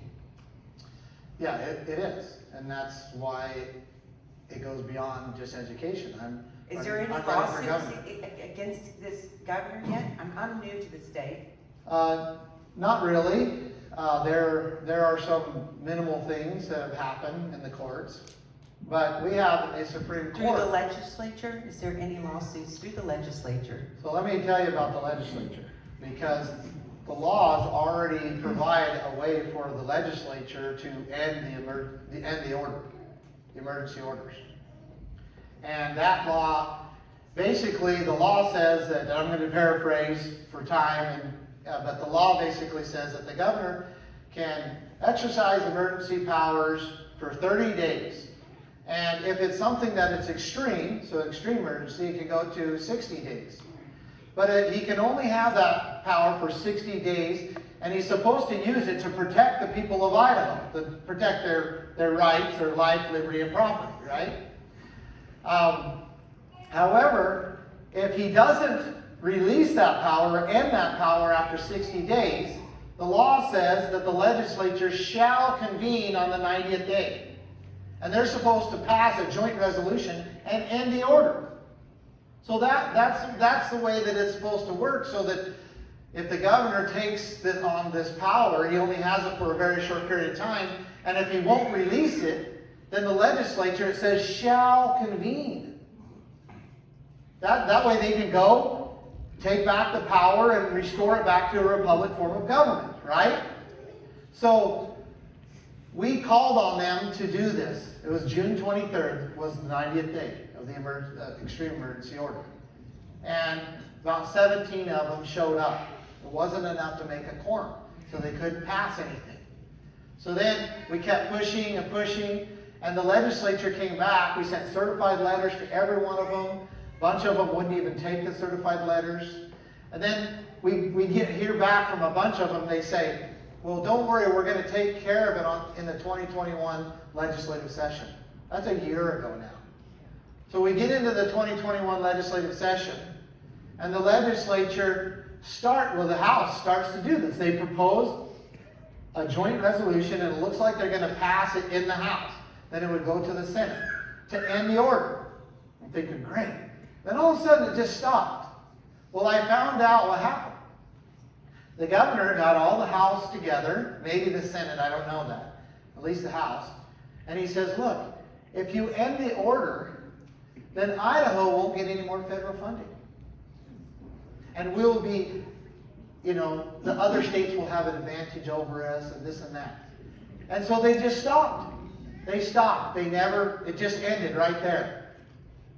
And so our own legislature sold us out.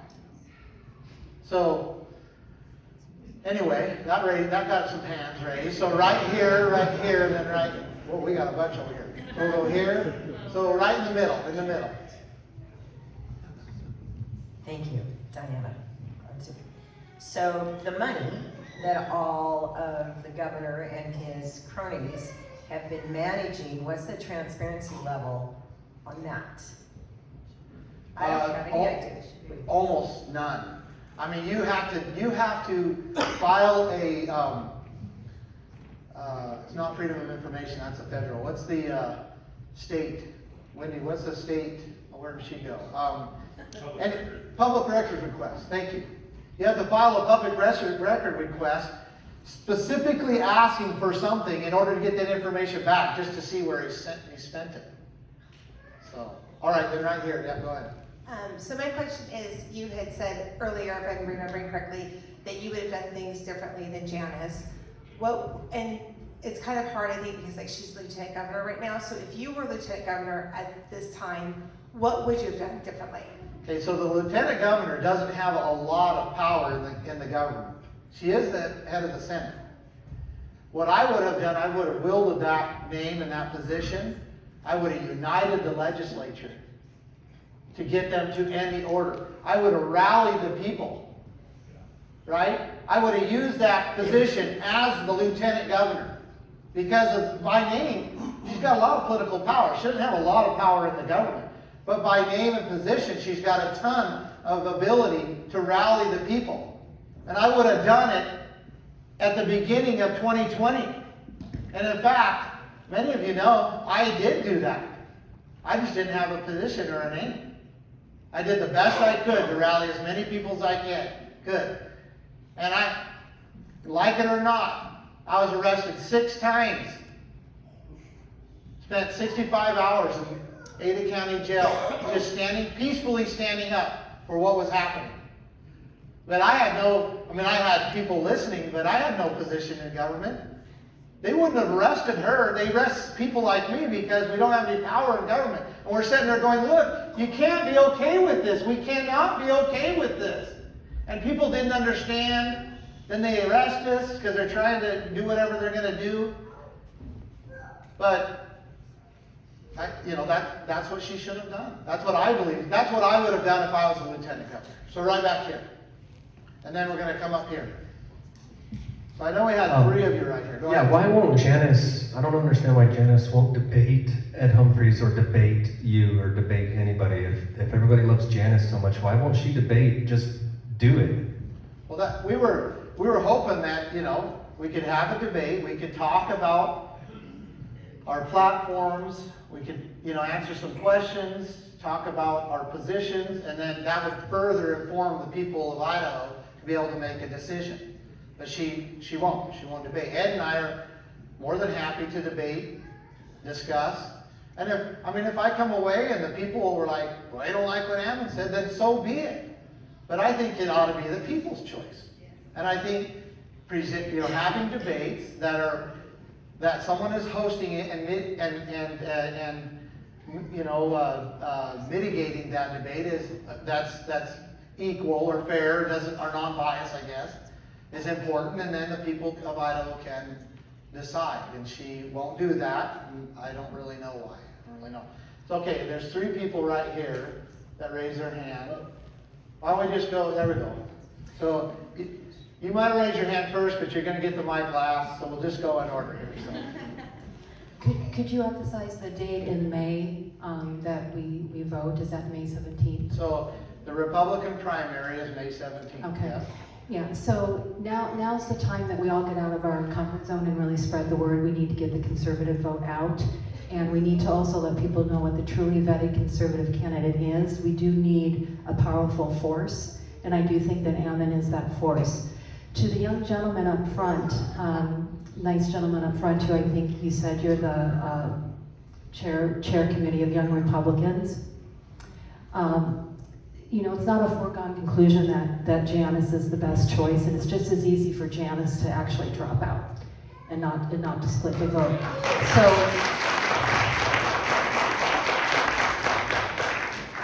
So I would like to say, with all due respect to the young gentleman, please galvanize your age group, spread the message.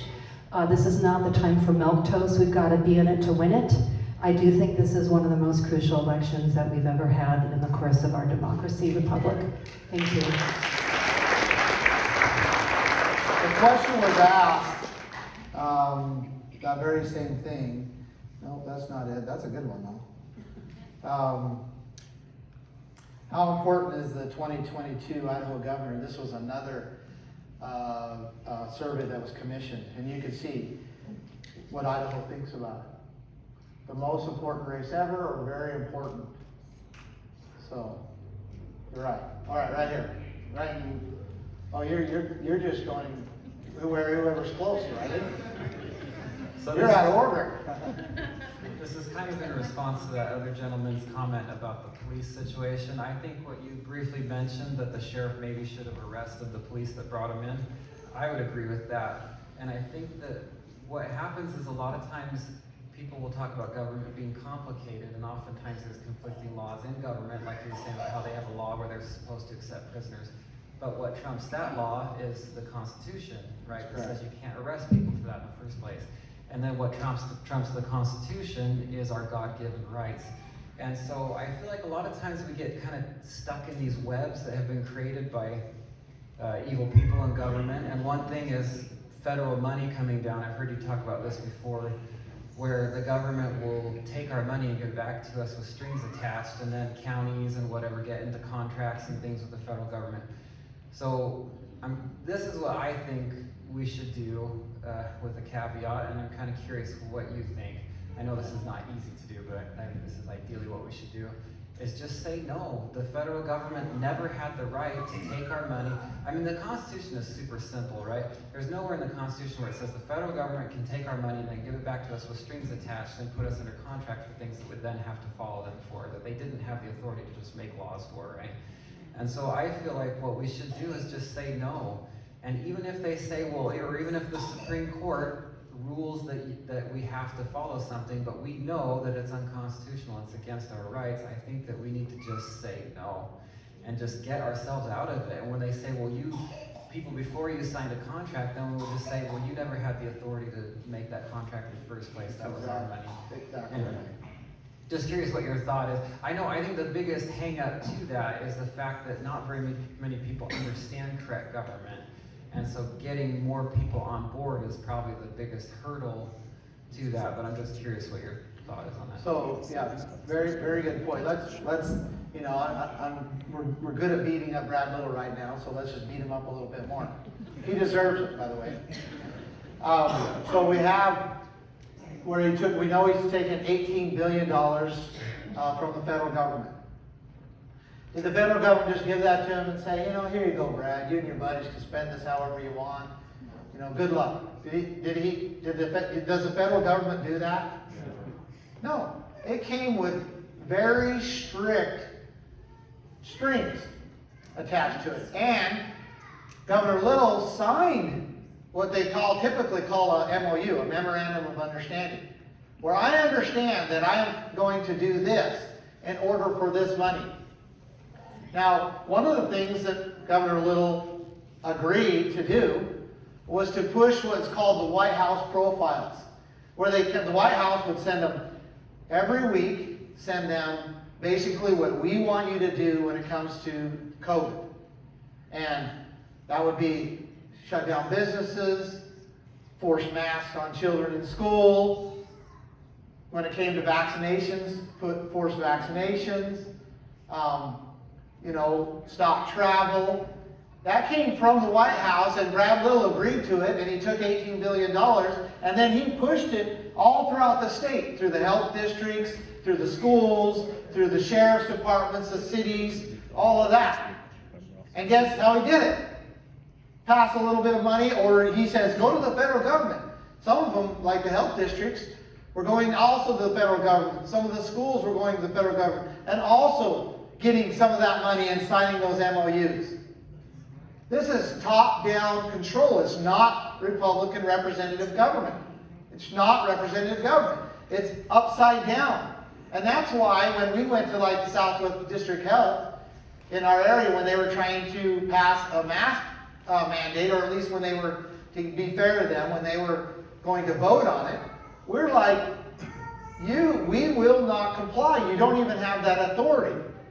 And they were caught in the people putting a ton of pressure on them, and the state coming and actually threatening them because they're listening to the people and kind of in that middle. And they never did pass the mask mandate, but they were threatened by the office of the governor. And we have video of that. If you go to that virtual town I did on a couple days ago. And so this is a huge problem. This is a problem with our sheriffs and our policing departments. They have actually taken federal money for many different reasons and signed things like use of force policies from the federal government that say that you are to escalate force, not de-escalate force. They're required to train on those things, all for federal money. And it's what our founders said. The founders said if the federal government or the general government was to take money up to Washington, D.C., and then control the people's land and resources as well, that it would put the states and the people in what they called undue obedience. And that's where we're at. We're in a situation of undue obedience. Okay, I got you. You can put your hand down. I'll promise I'll give you some time. You got to wait your turn. So, right here, and then, I know you've waited a long time. It's probably not fair, but okay, go ahead. Okay. And then we'll go behind. So medical tyranny's been going on a while. I used to work at the hospital. I worked in the operating room for several years, and after my last flu shot, I was symptomatic and diagnosed with a pericardial effusion. The next year rolled around and they said I couldn't come to work until I got a flu shot, and they fired me over it, and I couldn't understand why. But then I did my research and I realized that they lose their Medicare funding from the federal government. So this has been going on for a while, but now it's just way out of hand. I read somewhere that Governor Little received some campaign funds, several $1,000s from Pfizer. Do you find that to be a conflict of interest? I do. I do. I find that to be a major conflict of interest. I also believe that Governor Little should have used his power and authority to protect from that happening, from the federal government coming into a hospital, whether you want to say it's a private organization or not, from taking money from the federal government, agreeing, again, signing a memorandum of understanding that basically any employee that won't take a flu shot gets fired. Well, because that just shouldn't happen, right? Now, it's a whole different, we can have a whole different discussion if the truly private corporation or private business wants to do that themselves. I don't like that, right?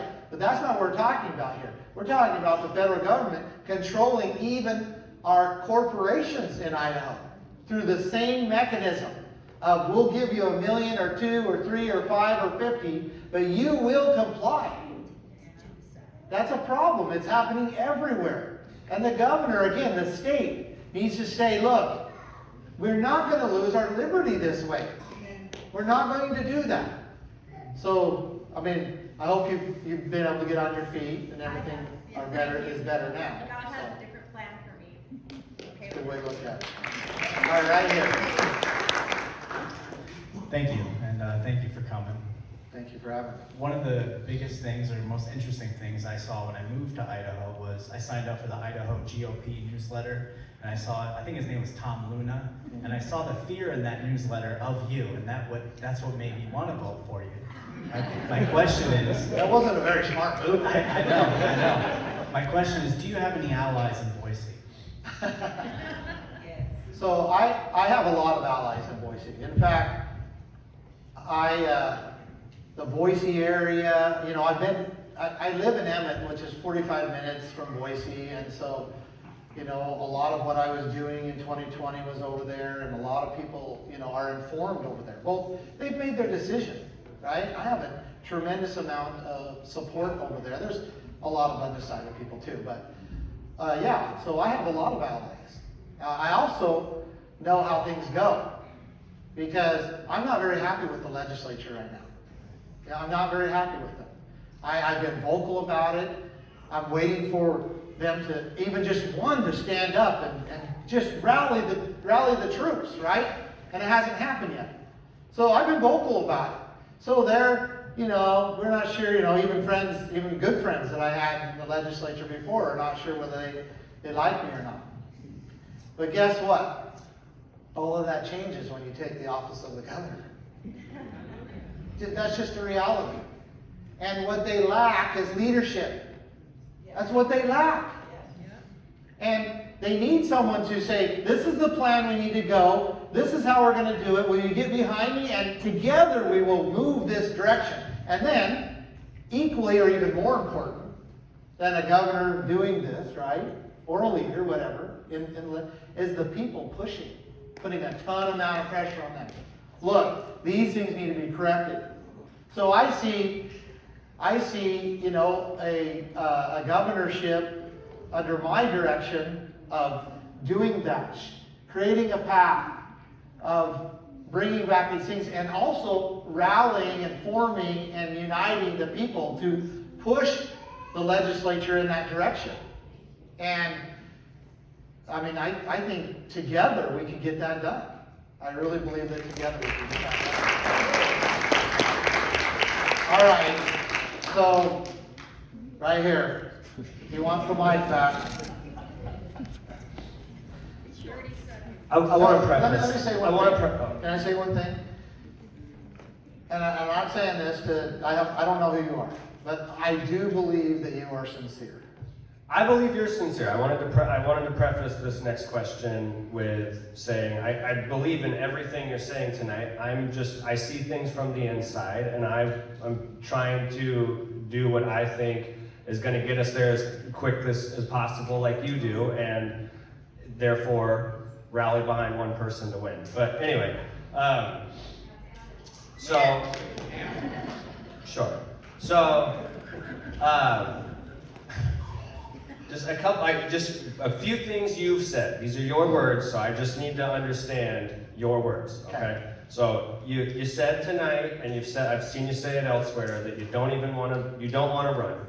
Correct. Okay. We have text messages here that have been released. One from Eric Parker, and one from popular patriot here in Kootenai County, where you have said you were directed to run. And then we have another one from Eric Parker where you said you don't even want to win.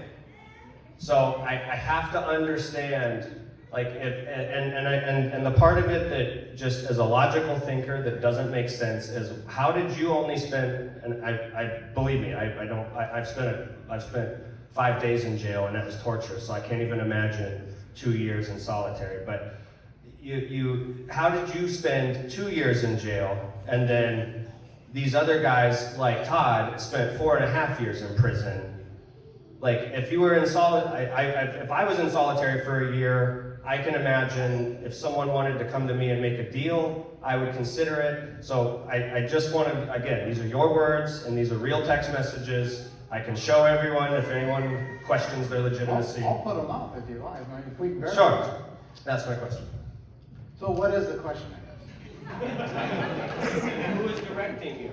If you don't want to run, like, it seems like, if you don't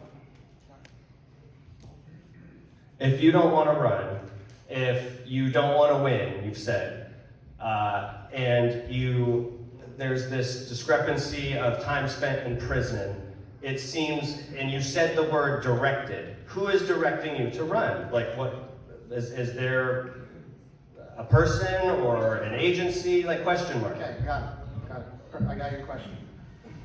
Well, it's not Brad Little and his buddies, I'll tell you that. So, when I say I don't want to win, and I think I probably did say that, and of course I was communicating with Eric Parker, the reality is I understand the impact that it's going to have on my family.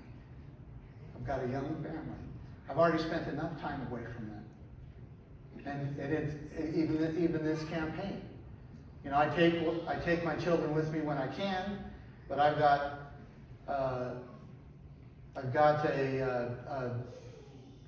almost an 18-year-old who's going to graduate here.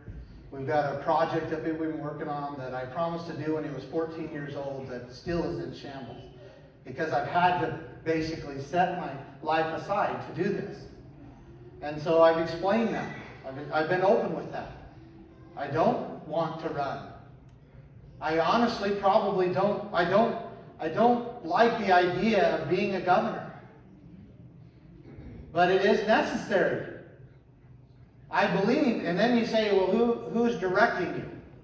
Your words. Well, I'm going to tell, so my words, that you asked that question. So I'll answer. And we're in a church, so hopefully we can understand this. I mean, but on September 1st, 2017, I was in solitary confinement. And I had been there for months and months and months, to the point where I hadn't had a conversation with anybody for a long, long time. But I consistently prayed, I consistently read the scriptures, and I felt and knew and understood that eventually I was going to be free again. And I believed that, and I had faith in that. Well, on that day, on September 1st, 2017, during my prayers and during my pleading with the Lord to bring me back to my little family, I began to understand that at some point I was supposed to run for governor in Idaho. And I even wrote it down in my journal, And I wrote a very detailed of what was happening and what I was feeling. And so yes, I'm being directed. I'm being guided. I'm not anything special. Thank you, Lord. I'm not. But I do believe, I know, that the Lord will direct people. And will direct every person to do what they are to do. I believe that.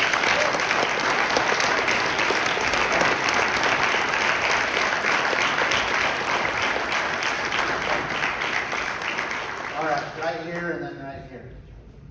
Well, since you're close, you mind if she takes it first? Okay, go ahead. Thank you for coming. Thank you for standing. And thank you for enduring and persevering. Because he does say, Thank you. we're going to persevere to the end. Yep. It's not going to be a fun little dance that a lot of the churches tell us. With that being said, I've heard another person, I was the one myself who just put all politics aside. I was born in 1960. Now we're in this situation, and I've asked a lot of kids to forgive me, and I'm now encouraging them to learn and vote. I'm in that learning stage. I've had to repent of that too. Yeah, I think a lot of us have. And what we did learn is this didn't happen overnight. They've been at hard work, and they worked on our generation very hard. And here we are. So one of the questions somebody asked me the other day, because I was questioning them, okay, well, what do you see in this other person who's running, and what do you see in Ammon? One of their questions was, well, he can't promise that he's going to eliminate property taxes because that's a legislature thing, and I'm just tired of people promising things with empty promises. Now, I don't understand how that all works, but I thought, well, that's a good question. It's a great question. So, as a governor, you're head of the executive branch, and so this is a good time to explain when a governor gives an executive order, who does that order, who is supposed to obey that order? The executive branch. Does the judicial branch have a duty to obey it? Does the legislative branch have a duty to obey it? Does the people have a duty to obey it? No. If I was the CEO of Walmart and I issued an executive order as the chief executive officer, does Target have to obey it? No.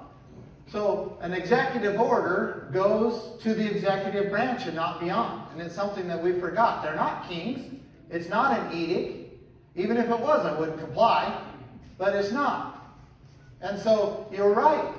Everything that I'm proposing, it has to be worked with the legislature. We have that's the battle. That's what it is. And nothing's going to happen immediately. But it's going to take someone fighting and pushing and getting it done. Now, with that said, most of the usurpations and infringements upon our rights in Idaho and in this country are coming from the executive branches of government. They are, almost all of them. So I could literally become governor, lock my door to any legislature that wants to come in. I won't do this. I don't plan on, I need the legislature, but I could. And just work on minimizing and stripping the powers of the executive branch, which is well within my power to do without the legislature. I could do that for 4 or 8 years and do the people of Idaho a tremendous amount of good. Now, add upon that what good we can do with the legislature working and going in the right direction, with the people behind them pushing them, and us getting some of these things done that are going to keep Idaho, Idaho. That are going to keep Idaho conservative, God-fearing, loving, working. Right? So that's the direction. No one should say that. I mean, I'm up here saying, look, I'm going to eliminate property tax. How am I going to eliminate it? I'm going to get the legislature to come along. I'm going to get the people to push. That's what we're going to do. We're going to get it done. Right here. I enjoyed the allusion, reference that was made that somehow you're being directed, that you're some sort of plant. I've heard that before.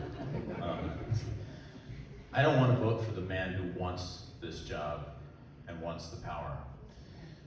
If you've ever seen a need in society and not wanted to fill it, but have done it anyways, to me, that's volunteering in Boy Scouts, that's volunteering in schools or whatever. To me, that's the ultimate definition of charity.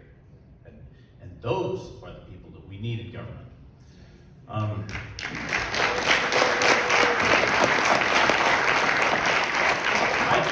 I don't want to make, I only say this, I don't want to make any kind of attack or anything like that, but the KCRCC does not have the greatest track record for endorsing candidates. Commissioner Bill Brooks, who's in charge of our county finances and has been bankrupt twice, was backed by the KCRCC. Governor Brad Little was backed by the KCRCC.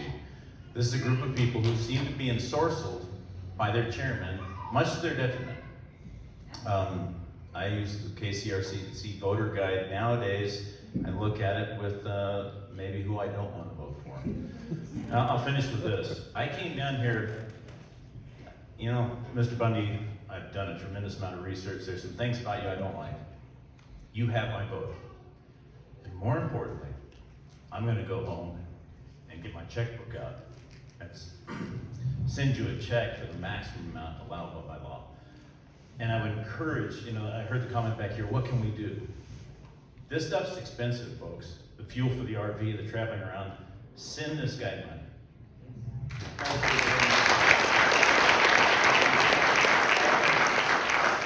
Right here, then right here, and we probably ought to wrap it up. I don't want to keep you too late. Just a quick question on debates. How can you get that done to where you can get some debates done and really see the candidates side by side? How can you push for that, get it streaming on YouTube or something where we can really see, because that might cut some road time down and really answer a lot of things right then and there, face to face. So, you know, debates have to be done by someone independent. It can't be one of the candidates doing it. It doesn't work that way, right? And I find it really interesting because some of the organizations that normally would have debate haven't had them. And but then some of them that normally do are wanting to have them and organizing and communicating. I know, because they're communicating with my campaign, they're communicating with Janet's campaign, they're communicating with Ed Humphrey's campaign, they're communicating with others, including Governor Little, and Janice won't debate. And so they're like, well, we don't want to have just a debate with you and Ed. So they're holding off, hoping that will change a little bit. A little debate? What's that? A little debate? I don't think he's agreed, but he hasn't even announced. He hasn't agreed either. So again, you know, it is kind of like, hey, let's get it out in the open, right? Let's shine some light on it. Let's let the people of Idaho make a decision. All right. What's the deadline to announce your candidacy? Well, I've already announced, but he has to file before March 11th, if I'm correct on this. I'm pretty sure. Is that it? I know his campaign director. He's ready.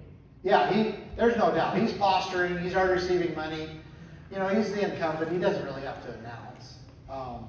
So yeah, make no mistake about that. So actually, well, are you all right if he, and then you've been waiting patiently. Oh, he yielded to you. What a gentleman. Thank you. I hate public speaking. So in 2018, when Governor Little was installed, and I say that for a purpose, as governor, within 5 days of the voting day, there was an increase in voter registration of 71,000. Less than 30 days later, after he was installed, there was a decrease of 50,000 in voter registration, which is super odd. And then another odd piece is the Secretary of State always puts up voter registration historical values for the entire year.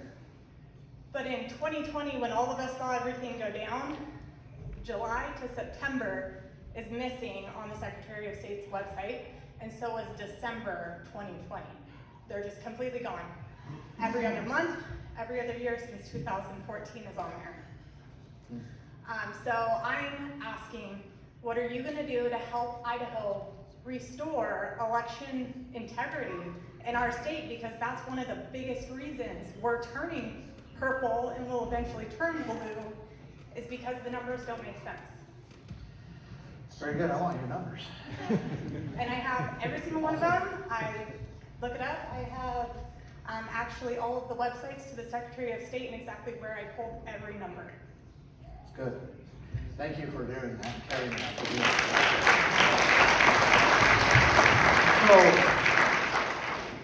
So, I just got off the phone with my attorney. We have a really good relationship now, you know. And one of the things that I've been working on was, and you might not know because you guys are clear up here, but there was some election integrity issues with one of the Meridian city chairmen, where the ballot was printed wrong, and it cost him the election. And it was admitted that it was printed wrong.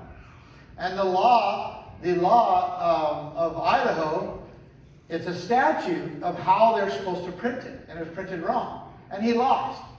Well, so, you know, one of the first thing I did for a couple of weeks, I mean, I'm not paying attention to the Meridian chairman elections, so I don't know about it. And then I hear these grumblings about like what's going on and how he lost, but he shouldn't have, and how the ballot, and I'm like, you know, so I asked one of my campaign staff to get information.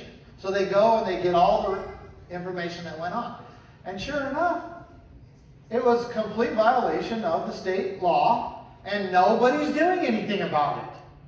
The Secretary of State, the Ada County Clerk, who his office is the one that made the mistake, they all admitted that the mistake was there, but they said, well, we hoped it wouldn't have been an issue because we hoped it would have been a landslide. But he lost by 51 votes. So anyway, I mean, who am I? I'm just, you know, but I'm like, I don't want this type of stuff to happen when I am running or when anybody else is running.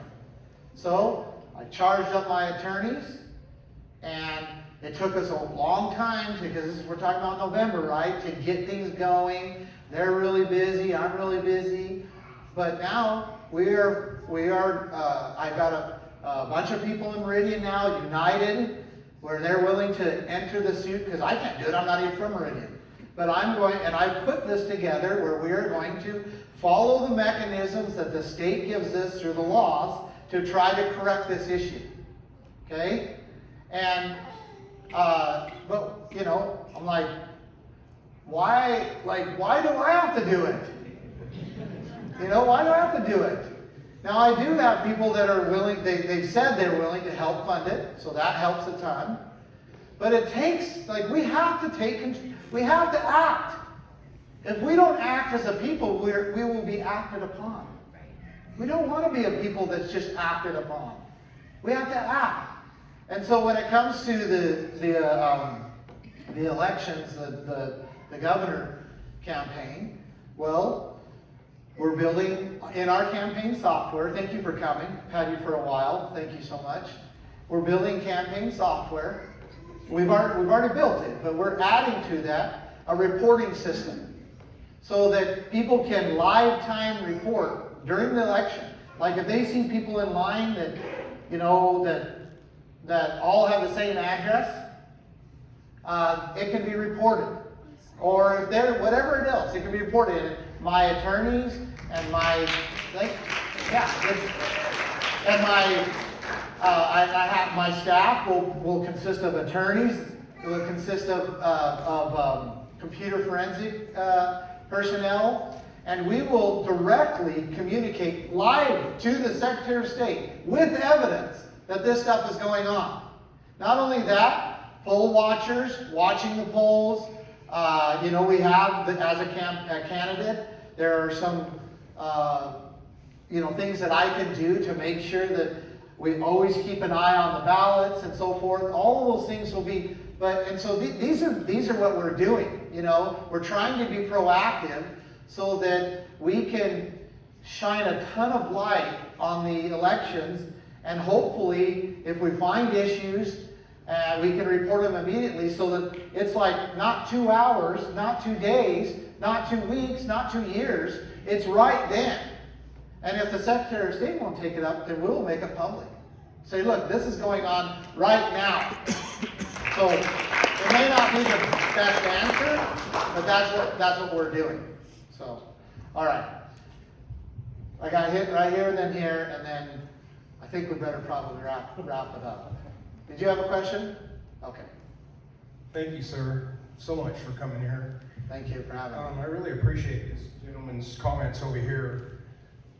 He made some really good comments. I would just like to say a couple of things. You know, you had your work really cut out for you and down there in Boise. I think for up here, most of us are just sick and tired of politicians. We want people who care and love the state and love the country. More importantly, I think what I want somebody to really, I haven't heard too much about, well, we have, but I want somebody that is going to defend the Constitution. If you go on, most of our Republican representatives don't even vote according to the Constitution. Some of them, even our House leader, they don't vote according to the Constitution. Lindsey Graham, for one. He's 47% votes toward the Constitution. That's sad.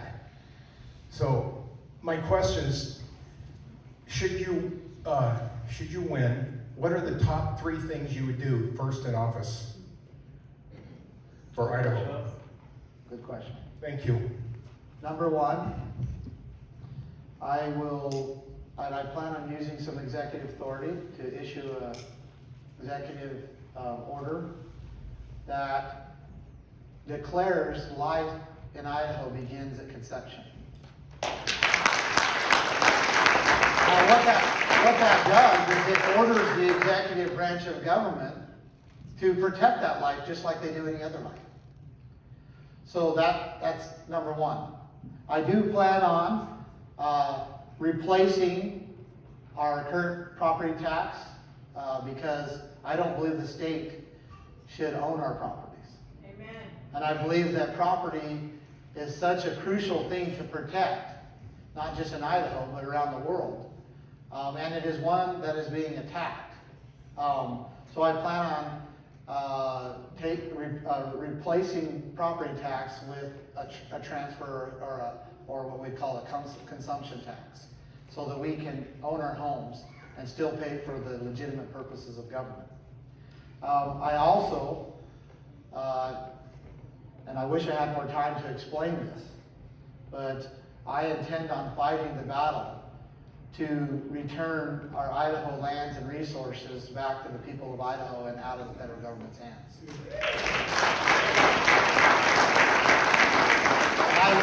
I would love to explain in more detail how we do that, why it is so crucial, but just when it comes to the lands. First of all, backing up to private property, in the Communist Manifesto, one of the pillars of that is the abolition of private property. In fact, Karl Marx says himself that communism can be summed up in one sentence: the abolition of private property. So it is very crucial that we protect our private property. What is communism? When the state or the common controls the property. Well, property tax is allowing that to happen. So, and then when it comes to getting back our lands, I got you. So, when it comes to getting back our lands, I don't have time to go into a ton of detail. We don't have. I would love to, and I've done in other town halls. I've gone into great detail.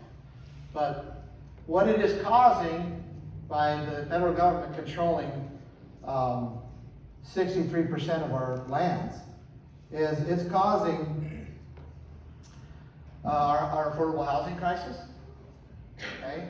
Where our young people really don't even have the prospect of ever owning a home under the current circumstances. So that's a problem. It's also causing us to build on what?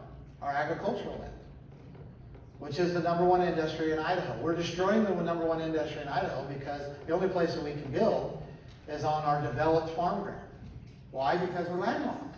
Federal government won't let us build on it. And third, there's others, but third is what it's creating, especially in Boise, in that area, dense populated areas where rather than building out, we're building up. And we have tons of evidence that shows when that happens, that metropolitan area, when it becomes densely populated, becomes livable.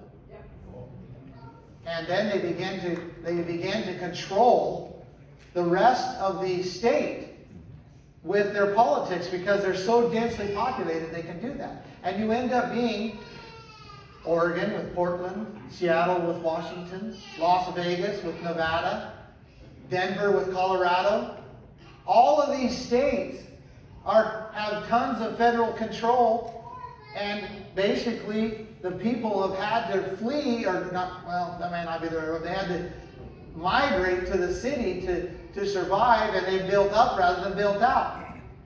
So it is crucial in order to maintain our conservative identity in Idaho and to provide homes for our young people and other people who need homes. It is crucial, and also to protect our #1 industry in Idaho. It is crucial that we win this battle. And it shouldn't be a ranching family in the middle of the desert trying to say these rights belong to me, and the federal government attacking. It should be the state making those battles, taking those battles. And that's why I believe it can be accomplished. Because if the state will say, look, it's unconstitutional, it's ours in the first place, and we need it. And we have that battle, and we fight that battle, it can be won. So, those are the top 3. All right, I promise you the last 2 questions. But I did promise you, so right here and then right here. And then I'll say a few things and we'll wrap this up. So. I just want you to give us a 1-minute takeaway of your first 90 days. Well, I've told you about the first day. Okay? That's a great question, actually. And I have been in the position of a CEO before. I've had a lot of employees before. I've done I've had multiple million-dollar businesses.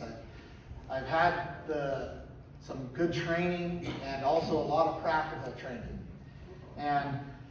But I can't stand going a day and allow another baby to die. So I must do that first. I must. And then what I'm going to do is I'm going to find out who my friends are, and I'm going to find out who my enemies are. I'm going to find out where the most waste is. I'm going to find out where the most usurpations of the people's rights are.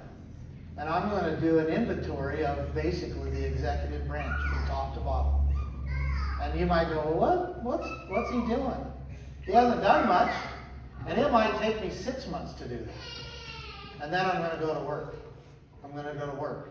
Meanwhile, I'll be communicating with legislatures. I'll be kind of, working and trying to maybe start getting bills proposed way before the legislative session, so that I might be doing some of that. But mostly, I'm going to be finding out who the enemies of freedom are, who the friends of freedom are, where the usurpations and the waste are, so that when it's time to go to work, I have done that homework. And so that's what the first 90 days looks like. Right here. Well, I just wanted to thank you for coming out tonight, and I really appreciate your views on, life starting at conception. And I just wanted to know, are you going to protect our children from this vaccine? Because it's really coming out what it really is. Yeah. I will assist the parents in protecting their children, yes. So, thank you. So I've talked about kind of a lot of, I think, heavy things, right? I've shared with you about Idaho being the first in some things that I wish we weren't the first in. But I want to leave you with a lot of hope, because there is something also happening in Idaho that we should be very, very hopeful. And that is why we can do what we're doing now. Because we're still under the orders, right? And right now in Oregon, California, all of them right now are putting stay-at-home orders in place.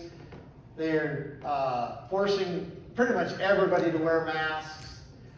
They're, closing their schools and so forth. And Idaho is relatively free. And the reason for that is there's one reason. It's not because Governor Little didn't try. You could see his very same orders, and he followed Governor Inslee. He did. Everything Governor Inslee did, he did. And I again recommend you to go to my virtual town hall that I did on Tuesday, because I go into a lot of detail, where Governor Little even suspended parental rights. And the conditions that the state has in place when they're housing children. Okay? And I connect those things together. So he tried. But there's something different that happened in Idaho that California, Washington, Oregon, and these other states. What's the difference? We didn't comply. We did not comply. That's right. And so we are way more free because we did not comply. And it's very important that we recognize our rights, that we claim them, and that we exercise and use them, and that we defend them. Because that's how rights are maintained, by claiming, using, and defending. And so that's how we stay free. And that's why I have a lot of hope. That's why I am running. I see a political, I've explained to you how I felt I was directed. And the political climate in Idaho is just perfect. It's just perfect. 2 years ago, I probably wouldn't have been elected. Probably wouldn't have been electable. Right?